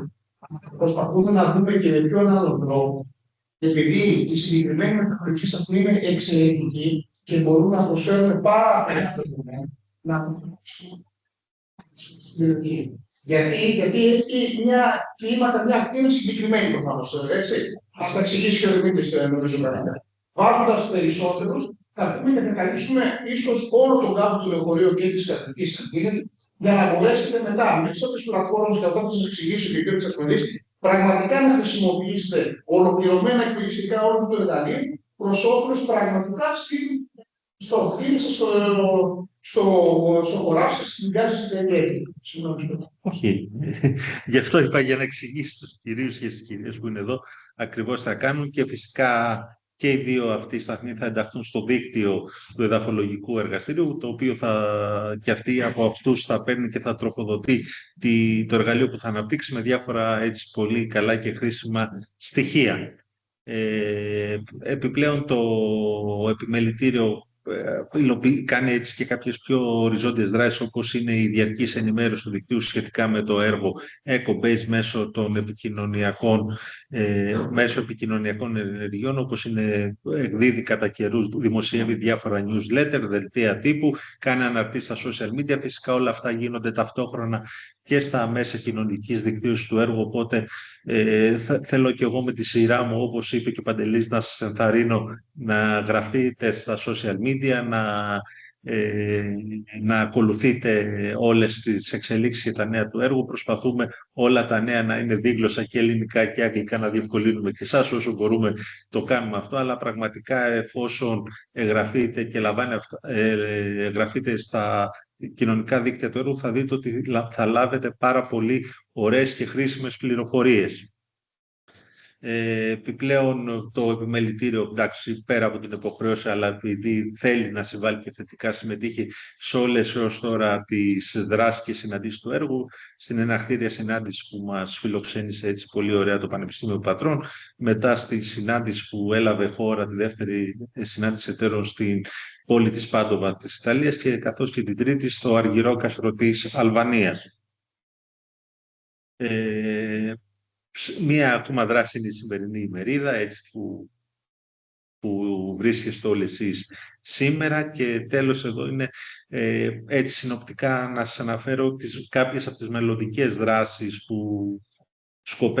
που θα συμμετάσχει και θα συμβάλλει το επιμελητήριο, οι οποίες είναι η διοργάνωση ενός εργαστηρίου για την προώθηση της υιοθέτησης βιώσιμων πρακτικών και της χρήσης διαθέσιμων πλατφορμών, μεθοδολογιών και εργαλείων έργου μέσω κατάλληλου εκπαιδευτικού υλικού. Βασικές θεματικές του εργαστηρίου θα είναι οι ιδιότητες του εδάφους, η ποιότητα του εδάφους και παράγοντες υποβάθμισης του εδάφους. Αυτό στην ουσία είναι η συνέχεια της σημερινής εκδήλωσης, η οποία θα γίνει αφού ολοκληρωθεί από ο Πανεπιστήμιο Πατρών η ανάπτυξη των εργαλείων. Άρα πάλι με τους συνεργάτες από το Πανεπιστήμιο θα ξανάρθουμε και θα σας δείξουμε πλέον πρακτικά πράγματα και δεν θα μείνουμε στη θεωρία όπως θα κάνουμε σήμερα, αλλά άλλωστε και η σημερινή εκδήλωση αποτελεί μια πολύ καλή εισαγωγή για να κατανοήσετε τι κάνουμε. Δεύτερο, θα είναι η διοργανώση εκδηλώσεων για την ανάπτυξη ικανοτήτων και ενίσχυση των γνώσεων και δεξιοτήτων του ενδιαφέροντος που εμπλέκονται στη διαχείριση της ποιότητας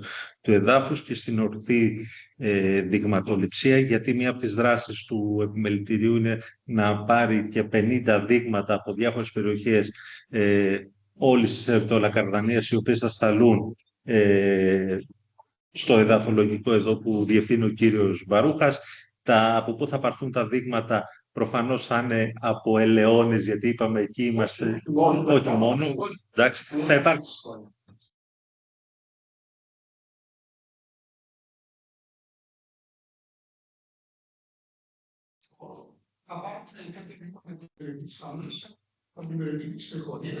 Κάποια δείγματα μάλλον στην περιοχή της Αφρικής. Και Παντελή, δεν ξέρω αν θες να εξηγήσεις και τι στοιχεία θα λάβουν από τις δειγματοληψίες, δηλαδή τι πληροφορία θα πάρουν, αν θες. Πάρουμε ένα πλήρες προφίλ της ποιότητας του εδάφους, το οποίο θα οδηγεί και σε σύσταση λίπανσης. Απλά τώρα έχουμε ουσιαστικά, είμαστε σε μια περίοδο που έχουν ήδη ξεκινήσει λιπάνσεις στην γεωκαλλιέργεια, αλλά το νερό έξω δεν μας βοήθησε λίγο, έτσι. Ναι. Τη συγκεκριμένη εργασία, άμα αποτελέσει να ακούσουμε να σας προλάβω. Το επόμενο διάστημα, μιλάμε για τις επόμενες ίσως 2 εβδομάδες, το πολύ θα βρεθούμε πάλι στην κατοχή σε συνεργασία. Υπάρχουν οδηγίες λύδης και από το ελευθερικό εργαστήριο.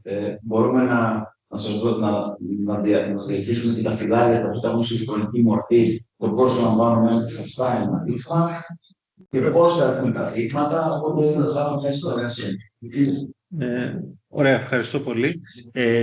Γι' αυτό καταλαβαίνετε ότι είναι πολύ σημαντικές οι δράσεις, γιατί πραγματικά σας προσφέρουν εντελώς δωρεάν κάποιες πολύ χρήσιμες πληροφορίες που θα σας βοηθήσουν να ενισχύσετε έτσι περαιτέρω την αγροτική σας παραγωγή. Επιπλέον το επιμελητήριο θα συμμετέχει μαζί με τους υπολείπους εταίρους στην παρακολούθηση και την αξιολόγηση της πιλωτικής δράσης του έργου που εξηγήσαμε προηγουμένως ποιο κομμάτι της, πώς θα γίνει το κομμάτι της, θα εφαρμοστεί εδώ στην περιοχή της Αττολοκαρνανίας. Θα συμβάλλει επίσης στη σύνταξη του τελικού εγγράφου της στρατηγικής για τη διαχείριση της υγείας του εδάφους. Θα οργανώσει ζωντανά εργαστήρια και τη συνδημιουργία γνώσης και τη δοκιμή επίδειξη σε πραγματικές συνθήκες όλων αυτών των εργαλείων που είπαμε. Και τέλος, θα συνεχίσει να κάνει οριζόντιες ενέργειες επικοινωνίας και πληροφόρησης που θα προσπαθήσει να φτάσει σε όλο το κοινό όλα αυτά τα αποτελέσματα που παράγονται μέσα από την υλοποίηση του έργου. Αυτά είναι τα επίσημα κανάλια επικοινωνίας του έργου. Όπως σας είπα, σας ενθαρρύνω να τα ακολουθήσετε, γιατί πραγματικά υπάρχουν πολύ χρήσιμες πληροφορίες. Και αυτά από την πλευρά μου. Ελπίζω να μην σας κούρασα και σας ευχαριστώ για άλλη μια φορά για την παρουσία σας εδώ σήμερα.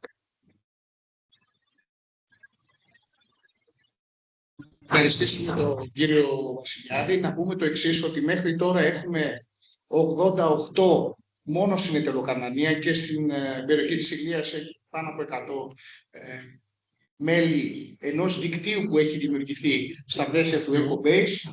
Εμείς σήμερα από τα email που έχουμε πάρει θα κάνουμε καταγραφή λίστας και θα σας βάλουμε μέσα σε όλο την τράπεζα πληροφοριών που λέμε και θα σας στέλνουμε όλο το υλικό. Δηλαδή, εγώ θα προσπαθήσω να σας ξαναστείλω πάλι ό,τι έχει γίνει μέχρι τώρα, για να μπορέσετε να γραφτείτε, να παρακολουθήσετε, να ακολουθείτε όλο το δίκτυο και να συμμετέχετε ενεργά στο έργο, και όταν πλέον θα αρχίσει να παίρνει πλήρη μορφή και να φέρνει απτά αποτελέσματα, θα είναι χρήσιμα σε εσάς, να μπορείτε να γίνετε κοινωνία του έργου. Γι' αυτό όποιος θέλει και δεν έχει γράψει καλά το email, ή μπορεί να μου στείλει και προσωπικά, γιατί περισσότεροι γνωριζόμαστε, και στο κινητό μου το email του, έτσι ώστε να μπορέσουμε να γράψουμε στον εδώ περισσότερο κόσμο. Και αυτό ισχύει και για υπόλοιπους συγχωριανούς και ανθρώπους οι οποίοι μπορεί να μην είναι εδώ σήμερα, να μπορέσουμε να τους το κάνουμε μεταφορά αυτό, έτσι ώστε να έχουμε όσο το περισσότερο κόσμο που θα πάρει τα αποτελέσματα. Κοντά μας είναι ο κύριος Δημήτρης Τσεσμελής, επίκουρος καθηγητής του της Ιαπωνίας Πανεπιστημίου Πατρών, ο φίλος Δημήτρης, ο οποίος θα μας αναπτύξει πλέον πώς είναι τα επιχειρησιακά αυτά εργαλεία τα οποία θα υλοποιηθούν μέσα από το πρόγραμμα EcoBase και που θα σας βοηθήσουν και θα σας δώσουν χρήσιμες πληροφορίες. Ευχαριστώ, Γιώργο. Καλησπέρα και από μένα. Αρχικά να σας ευχαριστήσω που ήρθατε να μας ακούσετε. Νομίζω ο κ. Μπαρούχας σας εξήγησε. Είναι ένα Audi βυσσινή έξω, έχει κλείσει τον δρόμο και θέλει να μπει ο άνθρωπος ο οποίος είναι ανάπηρος. Δεν ξέρω, το έχουμε εμείς. Υπάρχει κάποιος που έχει ένα Audi βυσσινή. Δεν είναι εδώ κάποιος. Σταυροπολέτε. Σε ποιο να μπορούσε. Δεν είναι πάντως εδώ μέσα. Συγγνώμη, Δημήτρη. Οπότε, εγώ από τη σειρά μου θα παρουσιάσω τα εργαλεία που θα αναπτύξουμε και αναπτύσσουμε αυτή τη στιγμή. Πρώτα απ' όλα, θα ήθελα να πω ότι θεωρώ ότι το σημερινό ακροατήριο είναι το ιδανικό για το έργο. Για ποιο λόγο? Έχουμε από τη μια μεριά εσάς που ασχολείστε με τον πρωτογενή τομέα, δουλεύετε πάνω σε αυτό, αγαπάτε αυτό που κάνετε, βοηθείτε. Απ' την άλλη, την ακαδημαϊκή κοινότητα που προσπαθεί να σας βοηθήσει, όχι πάντα επιτυχώς. Και την πολιτική βούληση που μας ακούει, ώστε κάποια πράγματα που φαίνονται λογικά να τα εφαρμόσει σε εσάς για να κερδίσετε. Πολύ σημαντικό, γιατί πολλές φορές λέμε έρευνες, λέμε πράγματα, δημοσιεύουμε και τα διαβάζει ο ένας επιστήμονας με τον άλλον και χαιρόμαστε. Η πραγματική έρευνα είναι εδώ πέρα. Τώρα, όσον αφορά τα εργαλεία που αναπτύσσουμε, εμείς θέλουμε να φτιάξουμε ένα εργαλείο, το αναπτύσσουμε αυτή τη στιγμή, όπου θα λαμβάνει πολλά δεδομένα, αλλά θα τα δίνει σε εσάς μεταφρασμένα. Όχι έβρεξη τόσο. Έβρεξη 100 χιλιοστά, μπορεί να ακούγεται μεγάλο νούμερο, κάποιοι μπορεί να μπερδεύουν με τα χιλιοστά, με τα εκατοστά και ούτω καθεξής. αυτό που θέλουμε είναι να σας πούμε ότι ήταν πολύ μεγάλη βροχή ή σημειώθηκε βροχή που έγινε μία φορά στα τόσα χρόνια. Αφού συλλέξουμε όλα αυτά τα δεδομένα, με διάφορες τεχνικές τα αποθηκεύουμε, να τα έχουμε διαθέσιμα, τα οπτικοποιούμε και κάνουμε αρκετές αναλύσεις. Χρησιμοποιούμε και προγνωστικά μοντέλα για να δούμε πώς θα κινηθεί τις επόμενες μέρες ο καιρός. Αλλά αυτό που είναι ο στόχος είναι η προστασία των φυσικών πόρων, ώστε να παραδοθούν στις επόμενες γενιές ίδιας κατάστασης ή και καλύτερης. Εδώ τώρα έχουμε 3 διαφορετικά κομμάτια. Το ένα είναι οι πλατφόρμες, η συλλογή των δεδομένων και αφού ολοκληρωθούν όλα αυτά, έχουμε να αναλύσουμε τα δεδομένα και να κάνουμε την εκτίμηση κινδύνου και να πάρουμε τις κατάλληλες αποφάσεις. Δηλαδή, με λίγα λόγια, είναι ένα εργαλείο για τους λήπτες των αποφάσεων να πάρουν καλύτερες αποφάσεις. Τώρα, από τα δεδομένα που σας ανέφερε ο κ. Μπαρούχας πριν, έχουμε ετοιμάσει κάποιους χάρτες. Εδώ βλέπετε αριστερά, όπως κοιτάτε την παρουσίαση, είναι από δορυφορικά δεδομένα και από αναλύσεις εδάφους ένας συνδυασμός και έχουμε βγάλει την κοκομετρική σύσταση του εδάφους εδώ. Συνδυάζοντας βέβαια, υπάρχουν διάφορες κλάσεις, τώρα είναι πολύ μικρές, θα τα δείτε όπως είπε και ο Σπύρος, θα μπορείτε να τα δείτε και να είναι διαθέσιμη παρουσίαση. Ο δεύτερος χάρτης δεξιά είναι ο κίνδυνος της ερημοποίησης. Αυτό που είπαμε, δηλαδή της υποβάθμισης του εδάφους. Όταν δεν προσέχουμε, όταν αδεύουμε περισσότερο, όταν χρησιμοποιούμε παραπάνω χημικά, βλέπουμε ότι και σε συνδυασμό με τα γεωμορφολογικά χαρακτηριστικά της περιοχής και τα κλιματολογικά, υπάρχει ένας συγκεκριμένος κίνδυνος ερημοποίησης, όπου αν δεν κάνουμε κάτι, μετά από χρόνια μπορεί να αντιμετωπίσουμε σημαντικά προβλήματα. Σας δείχνω άλλους 2 χάρτες, που είναι της βροχόπτωσης, με το μπλε, και της εξατμής διαπνοής δεξιά. Βροχόπτωση, ξέρετε πολύ καλύτερα μάλλον από μένα, που δεν είμαι από εδώ, τώρα το μελετάω, αλλά όπως θα δείτε υπάρχουν αρκετά, βρέχει πάρα πολύ στην περιοχή. Γι' αυτό κιόλας έχουμε μεγάλες απορροές. Σαν τη Σάμο, ναι, εγώ είμαι από την άλλη μεριά της Ελλάδας, από τη Σάμο, έχουμε παρόμοιες συνθήκες. Βέβαια, δεξιά η εξατμοσφαιρική είναι ένας δείκτης που βλέπουμε πόσο νερό χρειάζεται η καλλιέργεια. Υπάρχουν περιοχές όπου η ζήτηση σε νερό για την άρδευση είναι πολύ υψηλή. Ακριβώς. Όσο πιο κόκκινο, στο μπλε, όσο πιο σκούρο μπλε, τόσο μεγαλύτερα ύψη βροχής έχουμε σε ετήσιο επίπεδο. Από την άλλη μεριά, όσο πιο πράσινο, πάνω στο βουνό βλέπουμε ότι η ζήτηση του νερού είναι πολύ χαμηλή σε σχέση με τις πεδιάδες που θέλουμε πολύ περισσότερο νερό άρδευσης. Από όλα αυτά τα δεδομένα έχουμε προσπαθήσει και έχουμε φτιάξει λίγο πώς είναι το κλίμα της περιφέρειας. Βλέπετε ότι όσο πιο κόκκινο, τόσο πιο ξηροθερμικές συνθήκες, ενώ όσο πιο βαθύ μπλε είναι πολύ υγρή η κατάσταση. Νομίζω αν συνδυάσετε την εξάτμιση διαπνοή και τη βροχόπτωση, τους 2 προηγούμενους χάρτες, θα φτάσουμε σε ένα τέτοιο αποτέλεσμα. Αυτά μπορούμε να τα δώσουμε και σε επίπεδο κοινότητας. Αυτό μπορούμε να το δώσουμε σε επίπεδο κάποιων μέτρων. Όχι κοινότητας. Θα δουλέψουμε στην κοινότητα, όπως ανέφερε ο κ. Μπαρούχας, γιατί θέλουμε να έχουμε ένα κοινό σύστημα αναφοράς. Αλλά κάποιες αναλύσεις είναι σε πολύ μικρότερη ανάλυση. Π.χ. τα δορυφορικά που παίρνουμε τα ελεύθερα είναι σε 10 μέτρα, 10 επί 10 μέτρα. Άρα θεωρητικά θα μπορούμε να έχουμε μια ιστορικότητα μιας ελιάς, πώς έχει κινηθεί κατά το διάστημα των διαθέσιμων δεδομένων. Μη σας κουράζω όλο με τους χάρτες. Οι σταθμοί που βάλατε έχουν συγκεκριμένα χαρακτηριστικά. Μετράμε θερμοκρασία, βροχόπτωση, ταχύτητα ανέμου, σχετική υγρασία, την κατεύθυνση του ανέμου, ακτινοβολία, αλλά μετράμε και την εδαφική υγρασία. Θα ήθελα να σταθώ λίγα δευτερόλεπτα πάνω σε αυτό το κομμάτι και να πω ότι είμαι σίγουρος ότι ο καθένας το χωράφι το ξέρει πολύ καλύτερα από κάθε επιστήμονα, γιατί είναι κάθε μέρα εκεί. Όμως, υπάρχουν 2-3 πραγματάκια τα οποία με κάποια εργαλεία, όπως είναι ένας αισθητήρας εδάφους ή πόσο νερό ζητάει η καλλιέργεια, που αυτά τα εργαλεία μπορούν να τον βοηθήσουν ώστε, αν εκπαιδευτεί, να πάρει καλύτερες και πιο γρήγορες αποφάσεις.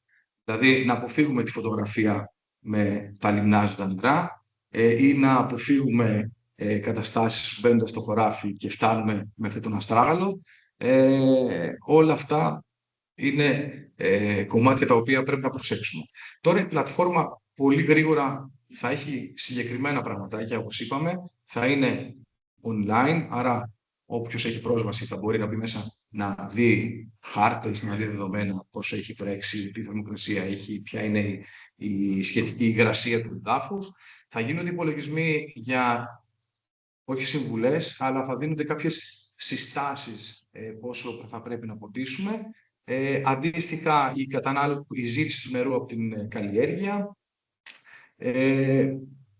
Ιδανικά από τους σταθμούς, δεν θα ήθελα να το χρησιμοποιήσουμε από τα προγνωστικά μοντέλα, από την πρόγνωση, να πάρουμε από τα πραγματικά δεδομένα του σταθμού, να βγάλουμε την καταλληλότητα ψεκασμού. Και αυτό μπορεί να σας βοηθήσει, έτσι ώστε να αν έχουμε πολύ μεγάλη ένταση ανέμου, καταλαβαίνετε η πολύ ψηλή υγρασία, δεν θα είναι τόσο σπετικημένος ο ψεκασμός. Επίσης, σε κοινότητα είπαμε, σε κοινότητα, ναι. Όπου θα δοθούν κωδικοί, θα μπορεί να βλέπει κάποια δεδομένα. Επίσης, ένα πολύ χαρακτηριστικό που πιάνουμε σε ωραία δεδομένα. Σε ωραία, όχι. Μην είμαστε τώρα, πόσο τώρα. Εντάξει, αυτό επιβαρύνει πάρα πολύ το σύστημα, δηλαδή αν θέλουμε να βλέπουμε σε real time. Και λόγω κόστους των μεταφοράς δεδομένων, αλλά αν μπείτε πάρα πολύ μέσα στην πλατφόρμα, θα πρέπει να πάμε σε Google, παράδειγμα, υποδομές. Τώρα,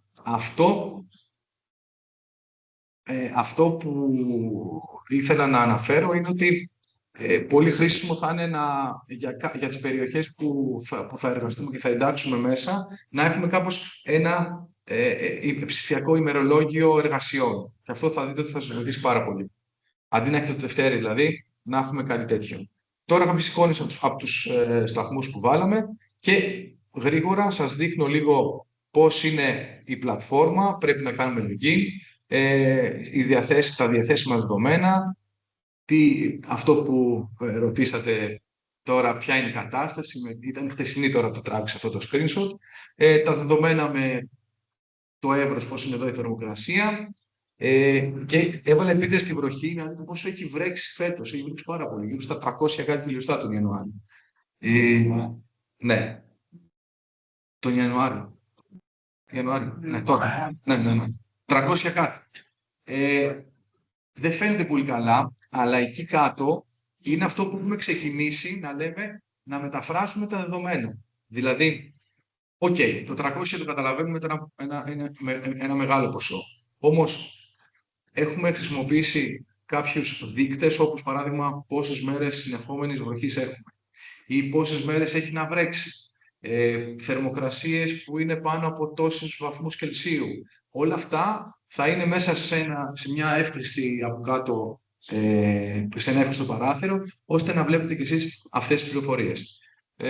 Αντίστοιχα μπορούν να γίνουν αναλύσεις είτε σε μέρα, εβδομάδα, μήνα, και άμα αυτά δουλέψουν παραπάνω, να πάμε και σε ετήσιες καταστάσεις. Τώρα είναι από το υφιστάμενο δίκτυο αυτή η σταθμή. Η εδαφική υγρασία, όπως σας είπα, όπως πέφτει, θα τα εξηγήσουμε και στο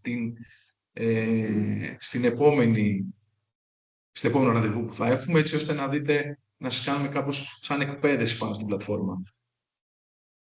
Πρόγνωση είναι αυτό που ανέφεραμε και αυτό που θέλει το έργο να πετύχει είναι να παρακολουθούμε τους φυσικούς πόρους σε πραγματικό χρόνο, όχι αυτό που είπατε, σε πραγματικό χρόνο, το λέω λίγο πιο ευρύτερα, και να βοηθούμε τους λήπτες των αποφάσεων να βοηθάνε εσάς μετά.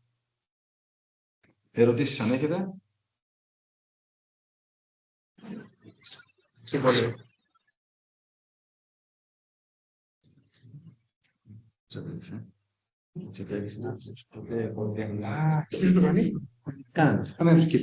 Ο κύριος Τσαντάκης είναι άρρωστος και δεν μπορεί να είναι σήμερα να στάσει.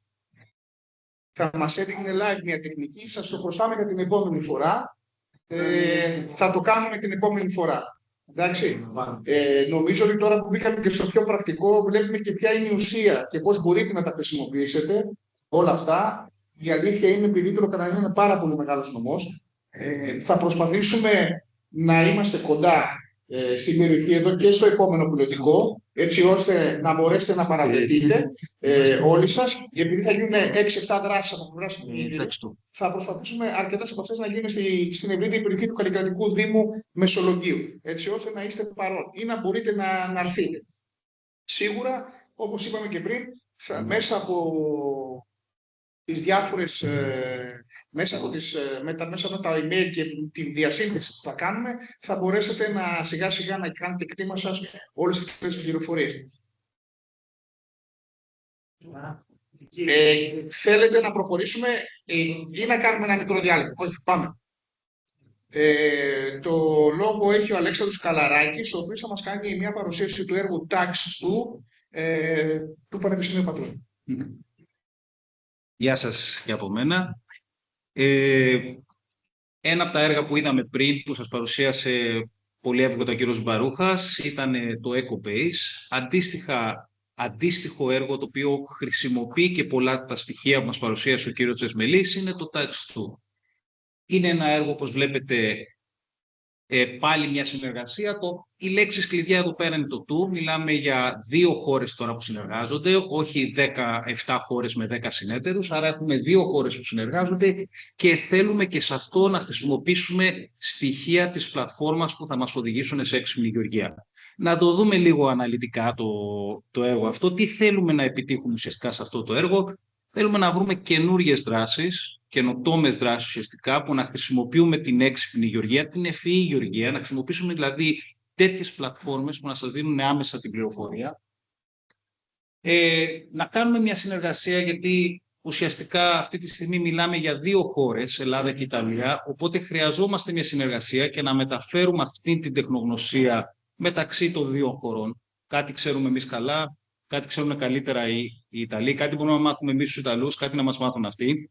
Και μέσω αυτής της συνεργασίας να δημιουργηθούν μονάδες που να μπορούν στον το αγροδιατροφικό τομέα να μπορούν να συνεργάζονται μεταξύ τους. Επίσης, αυτή η τεχνογνωσία που μας μίλησε τώρα μόλις ο κύριος Τσεσμελής, να μπορεί να μεταφερθεί σε μικρές και μεσαίες επιχειρήσεις και στον κάθε αγρότη να μπορεί να τη χρησιμοποιήσει. Μέσα στο πλαίσιο αυτού του έργου είναι να επιλέξουμε 2 περιοχές, μία στην Ιταλία και μία εδώ. Προφανώς θα σας δείξω μετά, η περιοχή που έχουμε επιλέξει εδώ είναι αυτή η περιοχή. Άρα λοιπόν θέλουμε σε αυτή την περιοχή να εφαρμόσουμε όλη αυτή την τεχνογνωσία και να μπορέσουμε να πάρουμε καλύτερα αποτελέσματα. Άρα λοιπόν ουσιαστικά τι θέλουμε να κάνουμε? Ήδη το πρώτο κομμάτι σας το παρουσίασε ο κ. Τσεσμελής, δηλαδή αυτό το πρόγραμμα που έχουμε, που ουσιαστικά είναι πρόγραμμα ευφυούς γεωργίας ακριβίας, δηλαδή να πάρουμε δεδομένα είτε από σταθμούς ακριβώς στο χωράφι, είτε δεδομένα από δορυφόρους μακριά, είτε από drone, και να τα περάσουμε σε μια πλατφόρμα, ένα σύστημα το οποίο ουσιαστικά θα αποτελεί ένα σύστημα υποστήριξης αποφάσεων. Δηλαδή θα βλέπεις εσύ τις συνθήκες αυτές, η υγρασία κτλ. Και θα παίρνεις μια απόφαση, ώστε να μην έχουμε υπερκατανάλωση νερού, να μην έχουμε μεγάλο κατανάλωση του άνθρακα, έστω ότι μπορούμε να διατηρήσουμε το υπέδαφος. Άρα ουσιαστικά αυτό το εργαλείο που μας μίλησε και ο κ. Τσεσμελή είναι ένα έξυπνο ψηφιακό εργαλείο που όσο μεγαλύτερη υπολογιστική ισχύ έχεις, τόσο πιο μπορείς να το χρησιμοποιήσεις σε μικρότερο χρονικό περιθώριο. Όχι ανά ώρα που ρωτήσατε πριν αέρα. Αν υπάρχει υπολογιστική ισχύ, μπορεί να μας δώσει η Google, παραδείγματος χάρη, μπορούμε να το χρησιμοποιήσουμε σε μικρότερα χρονικά διαστήματα και πιο εξειδικευμένα. Επίσης, μπορεί να κάνει και πρόβλεψη. Δηλαδή, να χρησιμοποιήσεις αλγόριθμο τεχνητής νοημοσύνης και να σου κάνει μια πρόβλεψη τι θα δεις τις επόμενες ώρες, ακόμα καλύτερα και από τον καιρό. Τώρα, ποιοι συμμετέχουν? Βέβαια, ποιοι συμμετέχουν σε αυτό το πρόγραμμα? Βλέπετε, είναι 3 φορείς, 2 φορείς από την Ελλάδα και 3 από την Ιταλία. Περιλαμβάνει την περιφέρεια προφανώς Δυτικής Ελλάδας. Έχουμε την αγροδιατροφική σύμπραξη, που είναι και ο κύριος Φίλιας εδώ πέρα και θα μας μιλήσει μετά και η Βασιλική. Και από την Ιταλία έχουμε την περιφέρεια της Απούλια και την Καλάμπρια. Υπάρχει και κομμάτι τεχνολογικό καθαρά, το ΣΕΤΜΑ, το οποίο μας βοηθάει σε όλη αυτή τη νέα τεχνολογία. Τώρα, τι θέλουμε να πετύχουμε σε αυτό το έργο? Προφανώς να μπορέσουμε μέσω της πλατφόρμας να δώσουμε λύσεις και να πάρουμε πληροφορίες για άδευση, λίπανση και φυτοπροστασία. Επίσης, να έχουμε την τεχνολογία να βοηθάει για την παραγωγή, έτσι ώστε να προβλέπουμε και να διαγνώνουμε προβλήματα που υπάρχουν σε καλλιέργειες ελιών εδώ και πορτοκαλιών στην Ιταλία. Επίσης, θέλουμε να δούμε τις επιπτώσεις στο περιβάλλον, αυτά που λέγαμε, αν μπορούμε να διατηρήσουμε τον άνθρακα, την υποβάθμιση του εδάφους και να μπορέσουμε να αναπτύξουμε επιχειρηματικά το ολοσχέδιο και να το διεθνοποιήσουμε και κομμάτια της παραγωγής. Τώρα, τι περιμένουμε να προσφέρει? Βασικά, η γεωργία ακριβίας. Να μπορεί να μας δίνει άμεσα λύσεις μέσω έξυπνων συστημάτων. Διασυνοριακό σύστημα, οικοσύστημα καινοτομίας, δηλαδή οι τοπικές μονάδες να μπορούν να συνεργάζονται είτε εδώ και στην Ιταλία. Μεταφορά τεχνογνωσίας από τα πανεπιστήμια προς την παραγωγή. Εργαλεία λήψης αποφάσεων και πρόβλεψη μέσω της τεχνολογίας και προφανώς ενίσχυση της ανταγωνιστικότητας στις επιλεγμένες περιοχές και για την πράσινη ψηφιακή μετάβαση. Τώρα, να πάμε λίγο να δούμε την περιοχή που λέγαμε. Η περιοχή είναι γνωστή σε εσάς. Αυτή είναι η περιοχή, ο ένας φορέας που θέλουμε να ασχοληθούμε, μια πιλωτική περιοχή, και εδώ θέλουμε να εφαρμόσουμε αυτά που λέγαμε μέσω αισθητήρων, ώστε να μπορούμε να φτιάξουμε αυτή την πλατφόρμα, το σύστημα δηλαδή που λέμε υποστήριξη αποφάσεων ή DSS που βλέπετε εκεί πέρα, για άδευση, λίπανση και φυτοπροστασία. Τώρα, θέλουμε σε αυτό την πλατφόρμα εν καιρό να μπορέσουμε να έχουμε υπηρεσίες έγκαιρης διάγνωσης, δηλαδή κυρίως για το υδατικό στρες. Τι εννοούμε υδατικό στρες? Αν χρειάζεται και πόσο νερό χρειάζεται η καλλιέργεια κάθε φορά. Τώρα, σε αυτό το πλαίσιο υπάρχει και ανάπτυξη κύκλου ζωής, για να ξέρουμε δηλαδή τι περιβαλλοντολογικές επιπτώσεις έχουμε. Μίλησε ο κύριος Μπαρούχας προηγουμένως για τον άνθρακα. Και να δούμε και υπηρεσίες τεχνολογικής επιτήρησης, δηλαδή όλα αυτά, όλη την πληροφορία που παίρνουμε είτε από δορυφόρους, είτε από κοντά, είτε από μακριά, να μπορούμε να την αξιοποιούμε και να την έχουμε προσβάσιμη ακόμα και σε ένα κινητό. Να δώσω και ένα παράδειγμα το τι μπορούμε να δούμε με βάση την πλατφόρμα που λέγαμε πριν. Αρχικά αριστερά στο κουτί πάνω βλέπουμε τι πληροφορίες μπορούμε να συλλέξουμε.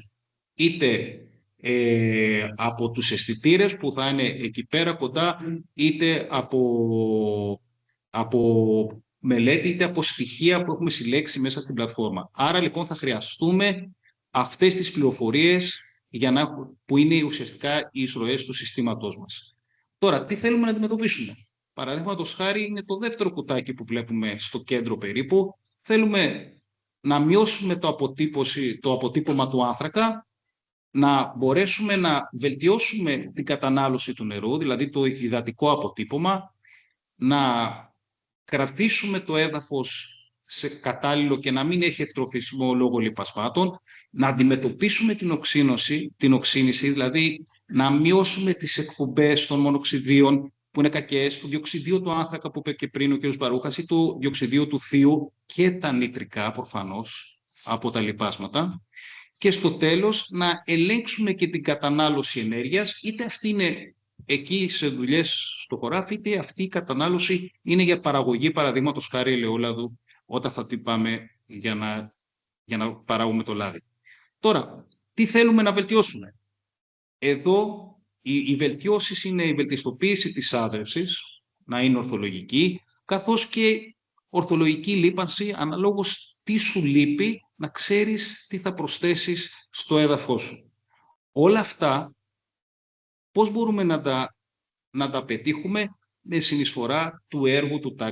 Δηλαδή το Tax2 ουσιαστικά αυτό θέλει να πετύχει στις δύο χώρες, να μπορεί να δίνει αυτές τις πληροφορίες, οπότε να λειτουργεί η γεωργία ακριβίας όπως λέμε και να μπορέσει να βελτιώσει, να υπάρχει ορθολογική άρτευση και να βελτιώσει δραστικά το αποτύπωμα του άνθρακα. Τώρα, τα επιμέρους κομμάτια του έργου, αυτά είναι περισσότερο στη διαχείριση του έργου, είναι τα διάφορα κομμάτια, δηλαδή εμείς τώρα αυτή τη στιγμή βρισκόμαστε στο κομμάτι 2 και 3, άρα λοιπόν προσπαθούμε να κοινωνήσουμε αυτή την πληροφορία, γιατί χωρίς εσάς προφανώς δεν μπορεί να λειτουργήσει ένα τέτοιο σύστημα. Θα πρέπει λοιπόν να συμμετέχετε, να δείτε τις πληροφορίες, να μπείτε μέσα στην πλατφόρμα, να υπάρχει μετά μια κοινή στρατηγική μεταξύ της περιφέρειας και των φορέων που συμμετέχουν σε αυτό το πρόγραμμα, να υπάρχει ανάπτυξη και δοκιμή του μοντέλου αυτού που κάνουμε σε αυτή την περιοχή και στην αντίστοιχη της εταιρείας και στο τέλος να ομαδοποιηθούν όλα τα αποτελέσματα και να βοηθηθεί και οι τοπικές ομάδες δράσης και σε συνεργασία και με αντίστοιχες ομάδες της Ιταλίας, ώστε να γίνει πλέον διασυνοριακό όλη αυτή η ομάδα. Τώρα, όπως είπαμε, για περαιτέρως πληροφορίες μπορείτε να μας βρείτε, μπορείτε να απευθυνθείτε και στον υπεύθυνο του προγράμματος, τον κύριο Μπαρούχα, και στο εδαφολογικό εργαστήριο εδαφολογίας που βρίσκεται εδώ στο Μεσολόγγι. Αυτά και από μένα.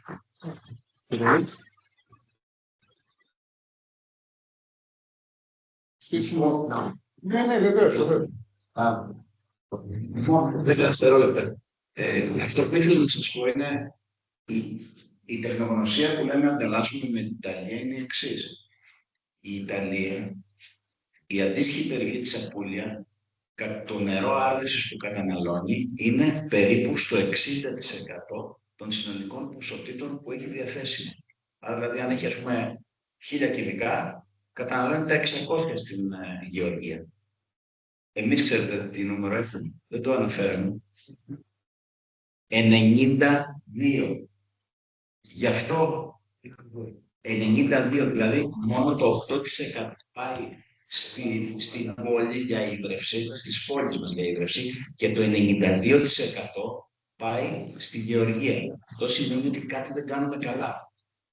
Άρα λοιπόν, εμείς τι θα κάνουμε, θα μεταφέρουμε ακριβώς πώς το πετυχαίνουν αυτοί, τέτοια συστήματα το πετυχαίνουν και θα προσπαθήσουμε να τα μεταφέρουμε εδώ. Αυτό είναι το κέρδος αυτό το έργο. Ευχαριστούμε πάρα πολύ τον κύριο Μπαρούχα και τον Αλέξανδρο τον Καλαράκη. Όπως είπαμε, το συγκεκριμένο έργο που δεν είναι το Ecobase αφορά περισσότερο την ελιά, σωστά. Ωραία. Στην οποία νομίζω υπάρχουν και την πορτοκαλιά. Οπότε θα μεταφέρουμε την τεχνολογία. Επομένως αυτό θα σας ακουμπήσει και εσάς από την Ελλάδα. Βέβαια υπάρχουν και πολλά μανταρίνια εδώ, θα το δούμε.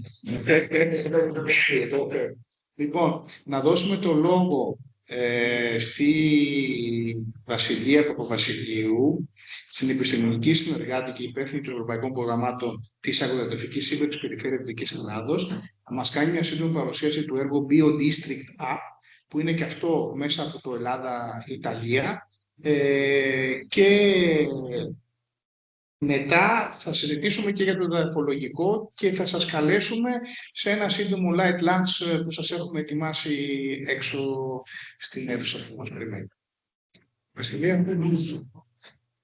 Μισό λεπτό. Δεν διάβασε καλά το USB. Τραγούδι, διαλέξτε. Ελληνικό. Η αλήθεια είναι ότι καταρχήν εγώ θέλω να πω ένα πολύ μεγάλο ευχαριστώ, γιατί δέχσατε πολύ σημαντική ανταπόκριση στο κάλεσμά μας. Ξέρω ότι πολλά φαίνονται ξένα και πολλές φορές και σε εμάς όταν ξεκινάμε το ίδιο το έργο, που είμαστε γνώστες του έργου από την αρχή του, από τη γέννησή του, σε πρακτικό επίπεδο μας φαίνεται και μας ξένα. Βήμα-βήμα όμως, εάν συμμετέχουμε, μπορούμε να πάρουμε πράγματα. Είναι δεδομένο και είναι σίγουρο ότι μπορεί να προσφέρει γνώσεις και εγώ εύχομαι να προσφέρει πραγματικά εργαλεία. Η διάθεση και της περιφέρειας είναι να μπορέσουμε να το μεγαλώσουμε, γιατί αυτή τη στιγμή η δυνατότητα είναι συγκεκριμένη ως τους σταθμούς. Η πλατφόρμα θα είναι για όλους. Οι σταθμοί όμως θα είναι σε συγκεκριμένη εμβέλεια. Θα προσπαθήσουμε αυτή την εμβέλεια να την μεγαλώσουμε για να μπορέσετε όλοι σας να μπορέσετε να τα χρησιμοποιείτε. Αυτός είναι ο στόχος. Οκ. Δύο district λοιπόν, σε δύο λόγους εσένα. Καλησπέρα σας. Θα σας παρουσιάσω το... Ελάτε. Θα έχουν αυτά τα live.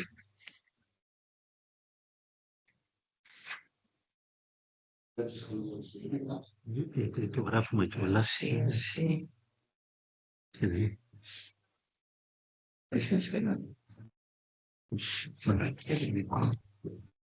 Καλησπέρα σας. Θα σας παρουσιάσω επίσης άλλο ένα ευρωπαϊκό πρόγραμμα Interreg Ελλάδα-Ιταλία, όπως ήταν και το προηγούμενο. Ουσιαστικά πρόκειται για ένα διασυνοριακό έργο, το οποίο στοχεύει στην ενίσχυση της βιώσιμης και ανθεκτικής βιολογικής γεωργίας μέσω καινοτόμων ψηφιακών εργαλείων. Ουσιαστικά, τι είναι τώρα το Bio-District Hub?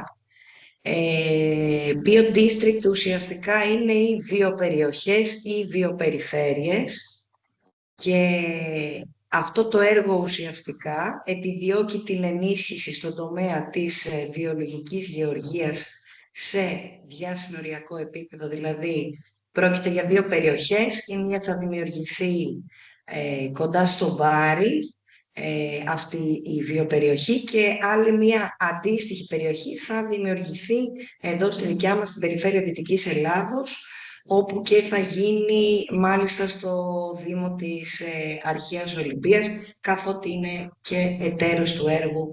Θα το συζητήσουμε λίγο παρακάτω. Λοιπόν, τι είναι τώρα το Bio-District? Πρόκειται για μια περιοχή η οποία βασίζεται στη συνεργασία πολλών και διαφορετικών παραγόντων που στόχο έχουν την βιώσιμη ανάπτυξη και την ενίσχυση της τοπικής οικονομίας με βάση τη βιολογική καλλιέργεια πάντα. Οπότε φέρνει κοντά πρακτικά σε αυτές τις περιοχές αγρότες, πολίτες και διάφορους φορείς με στόχο την προώθηση της βιολογικής παραγωγής, συνδέοντας με αυτόν τον τρόπο την γεωργία, το περιβάλλον και την τοπική ανάπτυξη. Οπότε στόχος είναι να ενισχύσουμε την τοπική ταυτότητα και την βιωσιμότητα. Αυτό το πρόγραμμα, το οποίο βάση του είναι οι βιοπεριοχές, επειδή αφορά το κομμάτι της ψηφιοποίησης, πρακτικά θα δημιουργήσει μια πλατφόρμα στο τέλος του έργου. Αυτό θα μας μείνει σαν αποτύπωμα. Η μεθοδολογία με την οποία θα καταλήξουμε σε αυτή την πλατφόρμα και τα δεδομένα με τα οποία, τη βάση δεδομένων και όλα αυτά τα οποία θα έχει μέσα, θα είναι με τη μεθοδολογία των Living Labs. Δηλαδή θα είναι διαδραστικό όλο αυτό.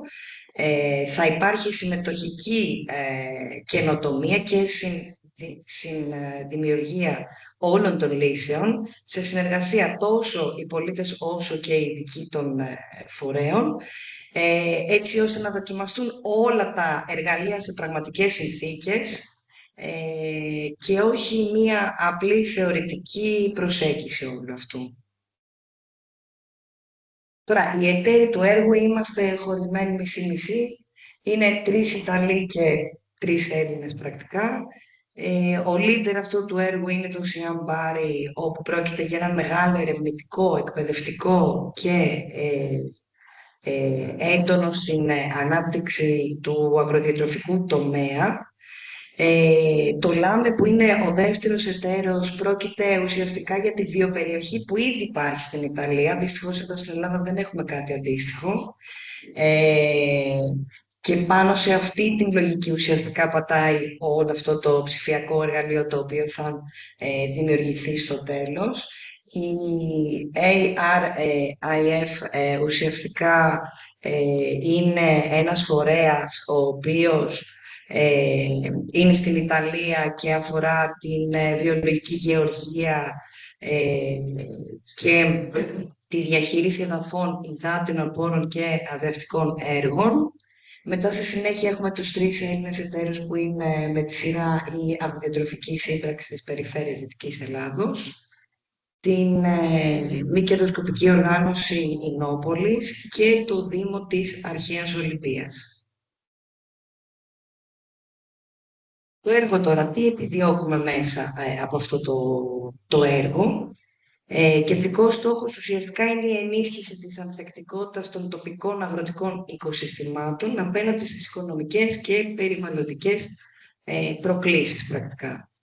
Οπότε ουσιαστικά επιδιώκει την ενίσχυση της ανθεκτικότητας στον τομέα της βιολογικής γεωργίας, την προώθηση της συνεργασίας και την ανταλλαγή γνώσης μεταξύ των διαφορετικών φορέων που βρίσκονται μέσα σε αυτό, τη δημιουργία συνεργασιών μεταξύ γεωργίας και τοπικών αξιών και την ανάπτυξη μιας κοινής ψηφιακής πλατφόρμας που είναι αυτό ουσιαστικά που θα μείνει και στο τέλος του έργου.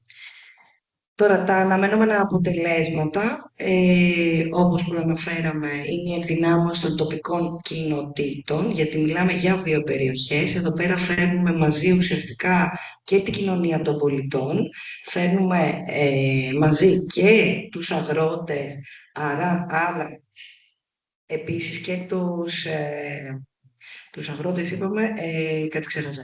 Επίσης είναι πολύ σημαντικό και εκεί παίζει και πολύ σημαντικό ρόλο ο Δήμος της Αρχαίας Ολυμπίας. Πρόκειται, όπως όλοι γνωρίζουμε, από εκεί ξεκινάνε οι Ολυμπιακοί Αγώνες. Οπότε είναι πολύ σημαντικό τα χαρακτηριστικά των βιοπεριοχών έχουν αναλυθεί βάσει της ευρωπαϊκής νομοθεσίας. Βάσει αυτού έχει δημιουργηθεί η αντίστοιχη περιοχή στην Ιταλία.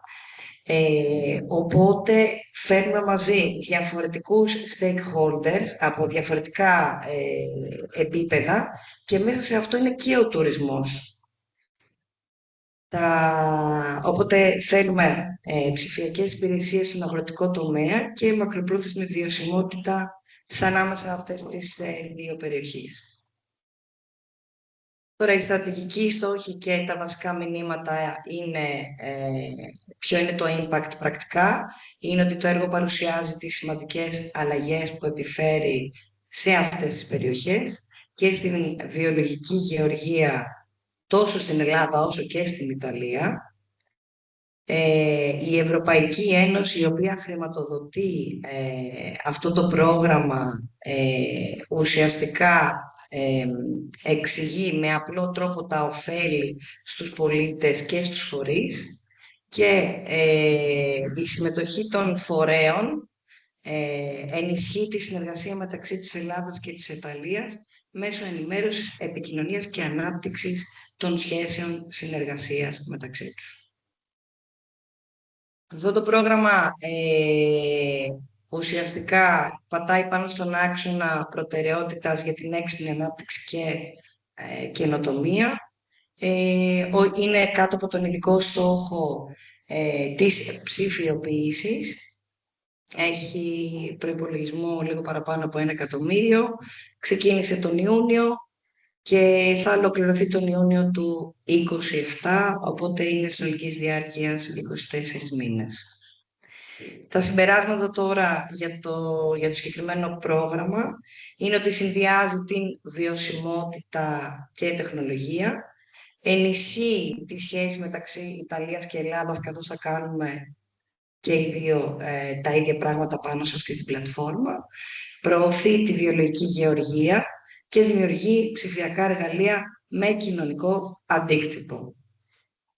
Σας ευχαριστώ πολύ.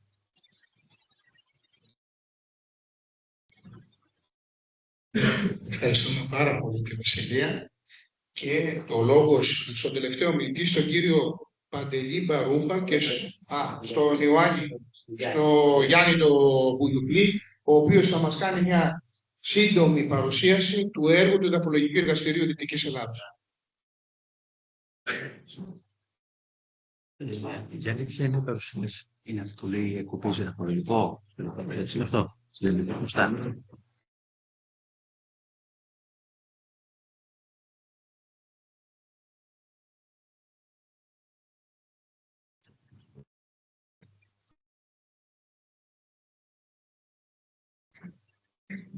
Λοιπόν, καλησπέρα σας και από εμένα. Όπως είπε και ο κύριος Μπαρούχας, αν στιγμή θα μιλήσουμε για το πιο σταθερό και σημαντικότερο από αυτά τα έργα που σας παρουσιάζουμε σήμερα. Και μιλάμε φυσικά για το Διδακτολογικό Εργαστήριο της Περιφέρειας Δυτικής Ελλάδας. Είναι σημαντικό να καταλάβουμε ότι ο πιο σημαντικός στόχος, η κορυφή της πυραμίδας δηλαδή σε αυτό το έργο, είναι να δημιουργήσουμε την εδαφολογική συνείδηση στους παραγωγούς της περιφέρειάς μας. Οπότε λοιπόν το Εδαφολογικό Εργαστήριο στη Δυτική Ελλάδα δημιουργήθηκε πότε, το 2009, και ήταν υπό τη μορφή μιας δωρεάς από την Ορθόδοξη Εκκλησία της Αμερικής για τους πληγέντες από τις πυρκαγιές του 2007 στο νομό Ηλίας. Αποτελεί λοιπόν μια δημόσια δομή, μια δομή της περιφέρειας, η οποία είναι μια σύμπραξη ουσιαστικά μεταξύ της περιφέρειας, του Πανεπιστημίου της Πάτρας και του Δήμου Ήλιδας. Λειτουργεί λοιπόν ως ένα ερευνητικό κέντρο. Είναι λοιπόν μια δημόσια δομή, η οποία τι υπηρεσίες παρέχει. Ουσιαστικά τρέχει κάποια ερευνητικά έργα, έτσι, και μπορούν οι παραγωγοί επίσης να στέλνουν τα δείγματα από τους αγρούς τους, ούτως ώστε να κάνουν ανάλυση στο έδαφος και να παίρνουν μια σύσταση λίπανσης από τον κύριο Μπαρούχα, τον καθηγητή του Πανεπιστημίου της Πάτρας, για να δουν τι λιπάσματα χρειάζεται να ρίξουν στις καλλιέργειές τους. Εδώ βλέπετε, ουσιαστικά λέμε, το εργαστήριο έχει έδρα την Αμαλιάδα Ηλίας, και έχει σε κτίρια τα οποία έχουν μια συνολική έκταση 500 τετραγωνικών, με διάφορους χώρους υποδοχής, δύο διαφορετικά χώρους για την προειδοποίηση των αναλύσεων. Εδώ βλέπετε και φωτογραφίες από το εργαστήριο. Είναι λοιπόν η στρατηγική της περιφέρειας γύρω από αυτό. Θέλει να εφαρμόσει πολιτικές και στρατηγικές που φυσικά έρχονται περιφερειακά γύρω από το έδαφος. Και το πιο σημαντικό, το μεγάλο στοίχημα στην εποχή μας, είναι να περάσουμε από αυτές τις πολύ ώρες, με πολύ κόπο, αναλύσεις χημικές, με χρήση χημικών στο εργαστήριο, να μπορέσουμε να το ψηφιοποιήσουμε. Αυτός είναι ο μεγάλος στόχος, το οποίο θα μας λύσει και τα χέρια σε πάρα πολλά προβλήματα. Οπότε, λοιπόν, στα πλαίσια αυτό που είπα, πρέπει να σκεφτούμε, όπως λέει ο κ. Μπαρούχας, να σκεφτούμε έξω από το κουτί. Δηλαδή, τις συνήθειες, να μεταβάλουμε τις συνήθειες αυτές που είχαμε στο εργαστήριο για να το εξελίξουμε.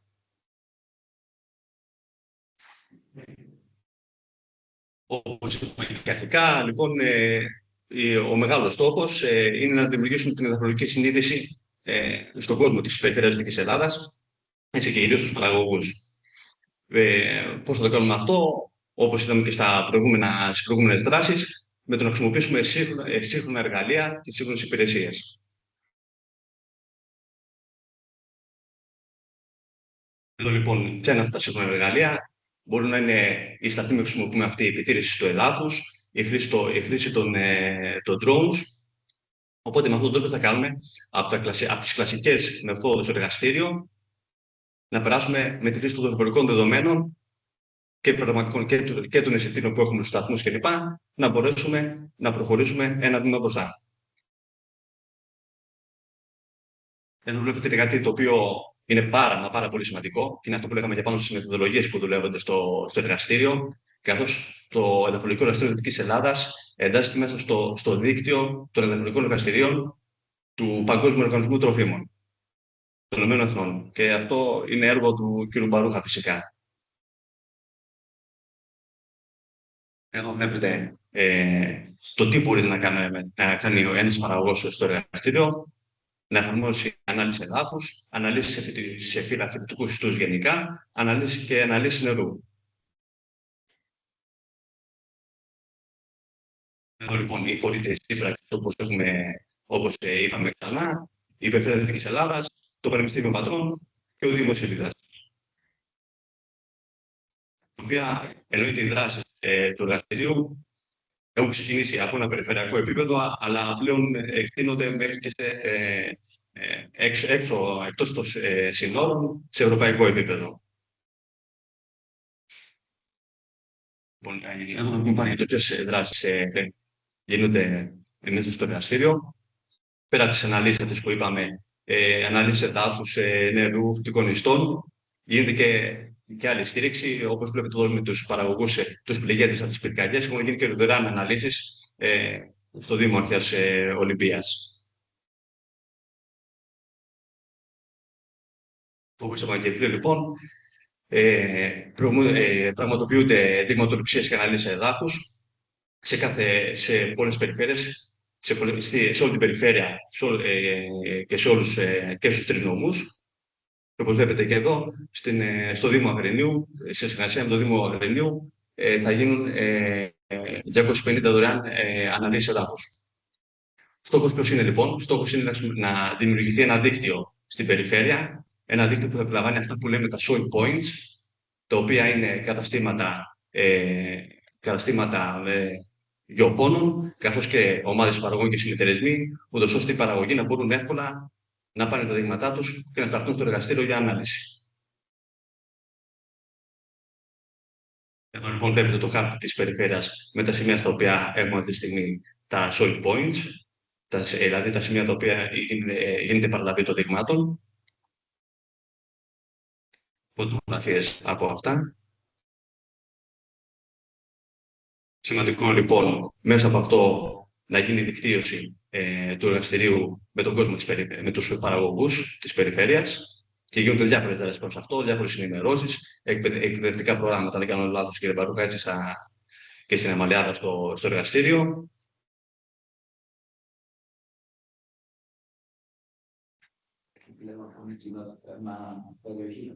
Περιοχή. Όπως βλέπετε λοιπόν, θέλω να δημιουργήσουμε μια υποδομή, ένα γεωγραφικό σύστημα, όπως βλέπετε αυτά με τους χάρτες που βλέπουμε και τους δορυφόρους, καθώς και να ορθωτήσουμε ζώνες ελαιοκαλλιέργειας στην περιφέρεια Δυτικής Ελλάδας, ούτως ώστε να μπορούμε συστηματικά να καταγράφουμε τα ποιοτικά χαρακτηριστικά του εδάφους. Επίσης, θα δούμε αν υπάρχει κίνδυνος διάβρωσης εδάφους, κίνδυνος ερημοποίησης και σε ποιες περιοχές της περιφέρειας είναι μεγαλύτερος αυτός ο κίνδυνος. Εδώ βλέπετε κάτι το οποίο είναι αυτό που λέμε για την ψηφιοποίηση του εργαστήριου και είναι ένα ίσως το σημαντικότερο εργαλείο που μπορούμε να χρησιμοποιήσουμε πλέον. Όπως σας είπα και πριν, οι αναλύσεις εδάφους χρειάζονται χημικά, χρειάζονται χρόνο. Και εδώ έρχεται αυτό που λέμε τη τεχνητή νοημοσύνη και η μηχανική μάθηση να μας δώσει λύση. Είναι ένα από τα καλά πράγματα που μπορεί να μας φέρει δηλαδή. Καθώς με τη φασματοσκοπία ανάκλασης, παίρνοντας δηλαδή τα φάσματα σε κάθε δείγμα ξεχωριστά, έχοντας αυτή την πληροφορία και σε συνδυασμό με το εργαστήριο, το οποίο έχει μια δυναμική του να δημιουργήσει ίσως τη μεγαλύτερη εδαφική βιβλιοθήκη σε όλη την Ευρώπη, με περισσότερα από έως και 27.000 εδαφικά δείγματα, θα μπορούμε πολύ πιο γρήγορα να πάρουμε αποτελέσματα για τις ιδιότητες του εδάφους και να δώσουμε μια σύσταση λίπανσης στους παραγωγούς. Εδώ βλέπετε ποιες άλλες δράσεις πραγματοποιούνται με τη συμμετοχή του προσωπικού του εργαστηρίου σε διάφορα εκπαιδευτικά προγράμματα που πραγματοποιεί ο Παγκόσμιος Οργανισμός Τροφίμων, τη δικτύωση, όπως εδώ που κάναμε σήμερα την ενημέρωση στους παραγωγούς, καθώς και με τον εορτασμό, όπως λέμε πάντα, της Παγκόσμιας ημέρας εδάφους στις 6 Δεκεμβρίου. 5. Εδώ βλέπετε ένα από τα πράγματα που ετοιμάζουμε, τις δουλειές που ετοιμάζουμε πλέον σε επίπεδο Δήμου αλλά και κοινότητας, το οποίο είναι να χαρτογραφήσουμε όλη την περιφέρεια Δυτικής Ελλάδας. Για το κάνουμε αυτό, να δημιουργήσουμε δηλαδή χάρτες, όπως λέμε, υψηλής ακρίβειας. Πώς θα γίνουν αυτοί οι χάρτες?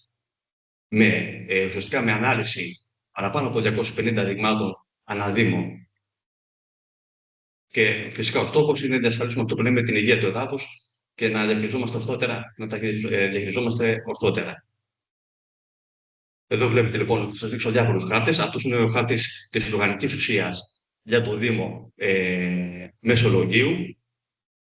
Έτσι λοιπόν σημαντικό με αυτούς τους χάρτες είναι να πάρουμε πληροφορία και να μπορεί ο παραγωγός να ξέρει ακόμα και πριν την εγκατάσταση πού θα πάνε να την εγκαταστήσει, αν εδείκνεται το έδαφος, το χωράφι που έχει για να εγκαταστήσει μια συγκεκριμένη καλλιέργεια. Έτσι και χάρη τους χάρτες είναι όπως είναι αυτό της οργανικής ουσίας, του οργανικού άνθρακα, το ανθρακικό ασβεστίο, το οποίο ανθρακικό ασβεστίο είναι ένα ορυκτό του εδάφους και όταν υπάρχει σε μεγάλα ποσοστά, μεγαλύτερο του 15% κύριε Παρούχα, σωστά, μπορεί να δημιουργήσει προβλήματα στη διαθεσιμότητα των θρεπτικών στοιχείων, κυρίως του φωσφόρου και των μικροθρεπτικών στοιχείων. Ο χάρτης εδώ του πέρα του εδάφους, η συντριπτική πλειοψηφία των εδαφών στο Δήμο είναι αλκαλικά εδάφη, έτσι δεν έχουν τόσο όξινα και εδώ μπορούν να δοθούν διάφορες οδηγίες από τους γεωπόνους της περιοχής του παραγωγούς με τη χρήση συγκεκριμένων τύπων λιπασμάτων, όπως είναι ας πούμε, τα θηϊκά για να ανοίξουν όπου χρειάζεται το pH. Εδώ βλέπετε 3 χάρτες για τα εδαφικά κλάσματα του εδάφους. Από εδώ βγαίνει αυτό που λέμε η κοκομετρική σύσταση του εδάφους, δηλαδή το πόσο βαρύ, ελαφρύ, αμμώδες ή αργυλώδες είναι ένα έδαφος. Χάρτης εδώ με τα νητρικά του εδάφους. Εδώ να σταθούμε λίγο περισσότερο. Δυστυχώς δεν κατάφερε να είναι μαζί μας ο Γιάννης Τσιφτάκης, σας είναι κάτι πάρα πολύ ενδιαφέρον που είναι σχετικό με αυτό. Και τι είναι, μπορούμε να πούμε ότι από τα δείγματα που έρχονται στο εργαστήριο, τουλάχιστον το 80% κύριε Παρούχα, το υπολοιματικό άζωτο που λέμε, είναι υψηλό. Οπότε, είτε έρθουν για ανάλυση τα δείγματα το Νοέμβρη, έτσι πρόκειται κυρίως για ανάλυση Οκτώβριο, Νοέμβρη, Δεκέμβρη, Γενάρη, το άζωτο είναι πάντα υψηλό, το υπολοιματικό άζωτο στο έδαφος. Οπότε, ποια είναι η οδηγία που έρχεται μετά από τον κύριο Παρούχα, να γίνει επανέλεγχος στο τέλος του χειμώνα, αφού έχουν πέσει όλες οι βροχές. Γιατί τι γίνεται, η νητρική μορφή του αζότου δεν συγκεντρώνεται το έδαφος και εκπλένεται. Το ένα μεγάλο μειονέκτημα είναι ότι μολύνουμε τον υπόγειο υδροφόρο ορίζοντα. Και το δεύτερο είναι ότι δεν ξέρουμε τις πραγματικές ανάγκες που έχει η καλλιέργειά μας σε άζωτο. Οπότε τι λέει εκεί, πρέπει στο τέλος, αφού πέσουν όλες οι προπτώσεις, να ξανακάνετε ένα έλεγχο στα νητρικά, ούτως ώστε να δείτε πώς θα προχωρήσετε με τη λίπανση σας άζωτο στην καλλιέργεια. Την περίοδο εκείνη όμως, στα τέλη του Φλεβάρι και ότι περιμένουμε στο Μάρτιο και αρχίζει η δραστική ανάπτυξη, για παράδειγμα, στις δεδομένες καλλιέργειες, τι προβληματική, έχουμε ένα μεγάλο ερθρό. Ποιος είναι αυτός, ο χρόνος. Οπότε, να ξαναπάρει ο παραγωγός, να πάρει πράγματα στον αγρό, να τα φέρει στο εργαστήριο και πότε θα πάρει αποτελέσματα. Οπότε, αυτό που σας λέγαμε, αυτό που θέλουμε να κάνουμε, και είδα στην παρουσίαση του Γιάννη Τσαντάκη, και live αυτό, demonstration, σε δεύτερο χρόνο εννοείται. Τι είναι, να έχει στα χέρια του ένα kit ο παραγωγός, ένα που είναι πολύ εύκολο και θα μπορεί μόνος του να κάνει προσδιορισμό των νητρικών στο έδαφος. Τόσο ώστε να μην ξαναμπεί στη διαδικασία να στέλνω στο εργαστήριο δείγματα. Και το οποίο προφανώς μπορεί να το κάνει όχι μόνο τότε, αλλά και ολόκληρη τη σεζόν, όποτε το χρειάζεται. Εδώ βλέπετε επίσης και το τελευταίο χάρτης με τις συγκεντρώσεις του χαλκού στο Δήμο του Μεσολογγίου.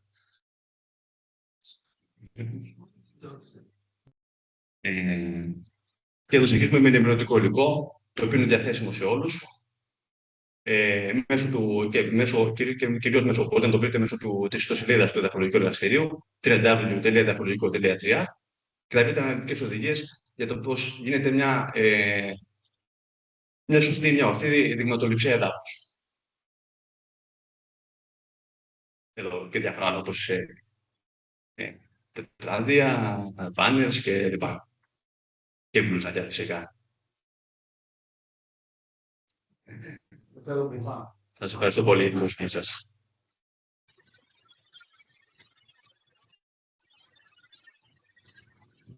Ευχαριστούμε πάρα πολύ, κύριε Γιαννίκογλου, για τις εξαιρετικές πληροφορίες από το εδαφολογικό και νομίζω και εδώ πήραμε ένα εργαλείο και μπορούμε να αρχίσουμε να δημιουργούμε μια σχέση που μπορεί να βοηθήσει πάρα πολύ εσάς και την περιοχή και τους γεωπόνους, γιατί μπορούμε να δούμε όλα αυτά τα εργαλεία και ολιστικά, αλλά και ξεχωριστά πώς μπορούμε να τα χρησιμοποιήσουμε.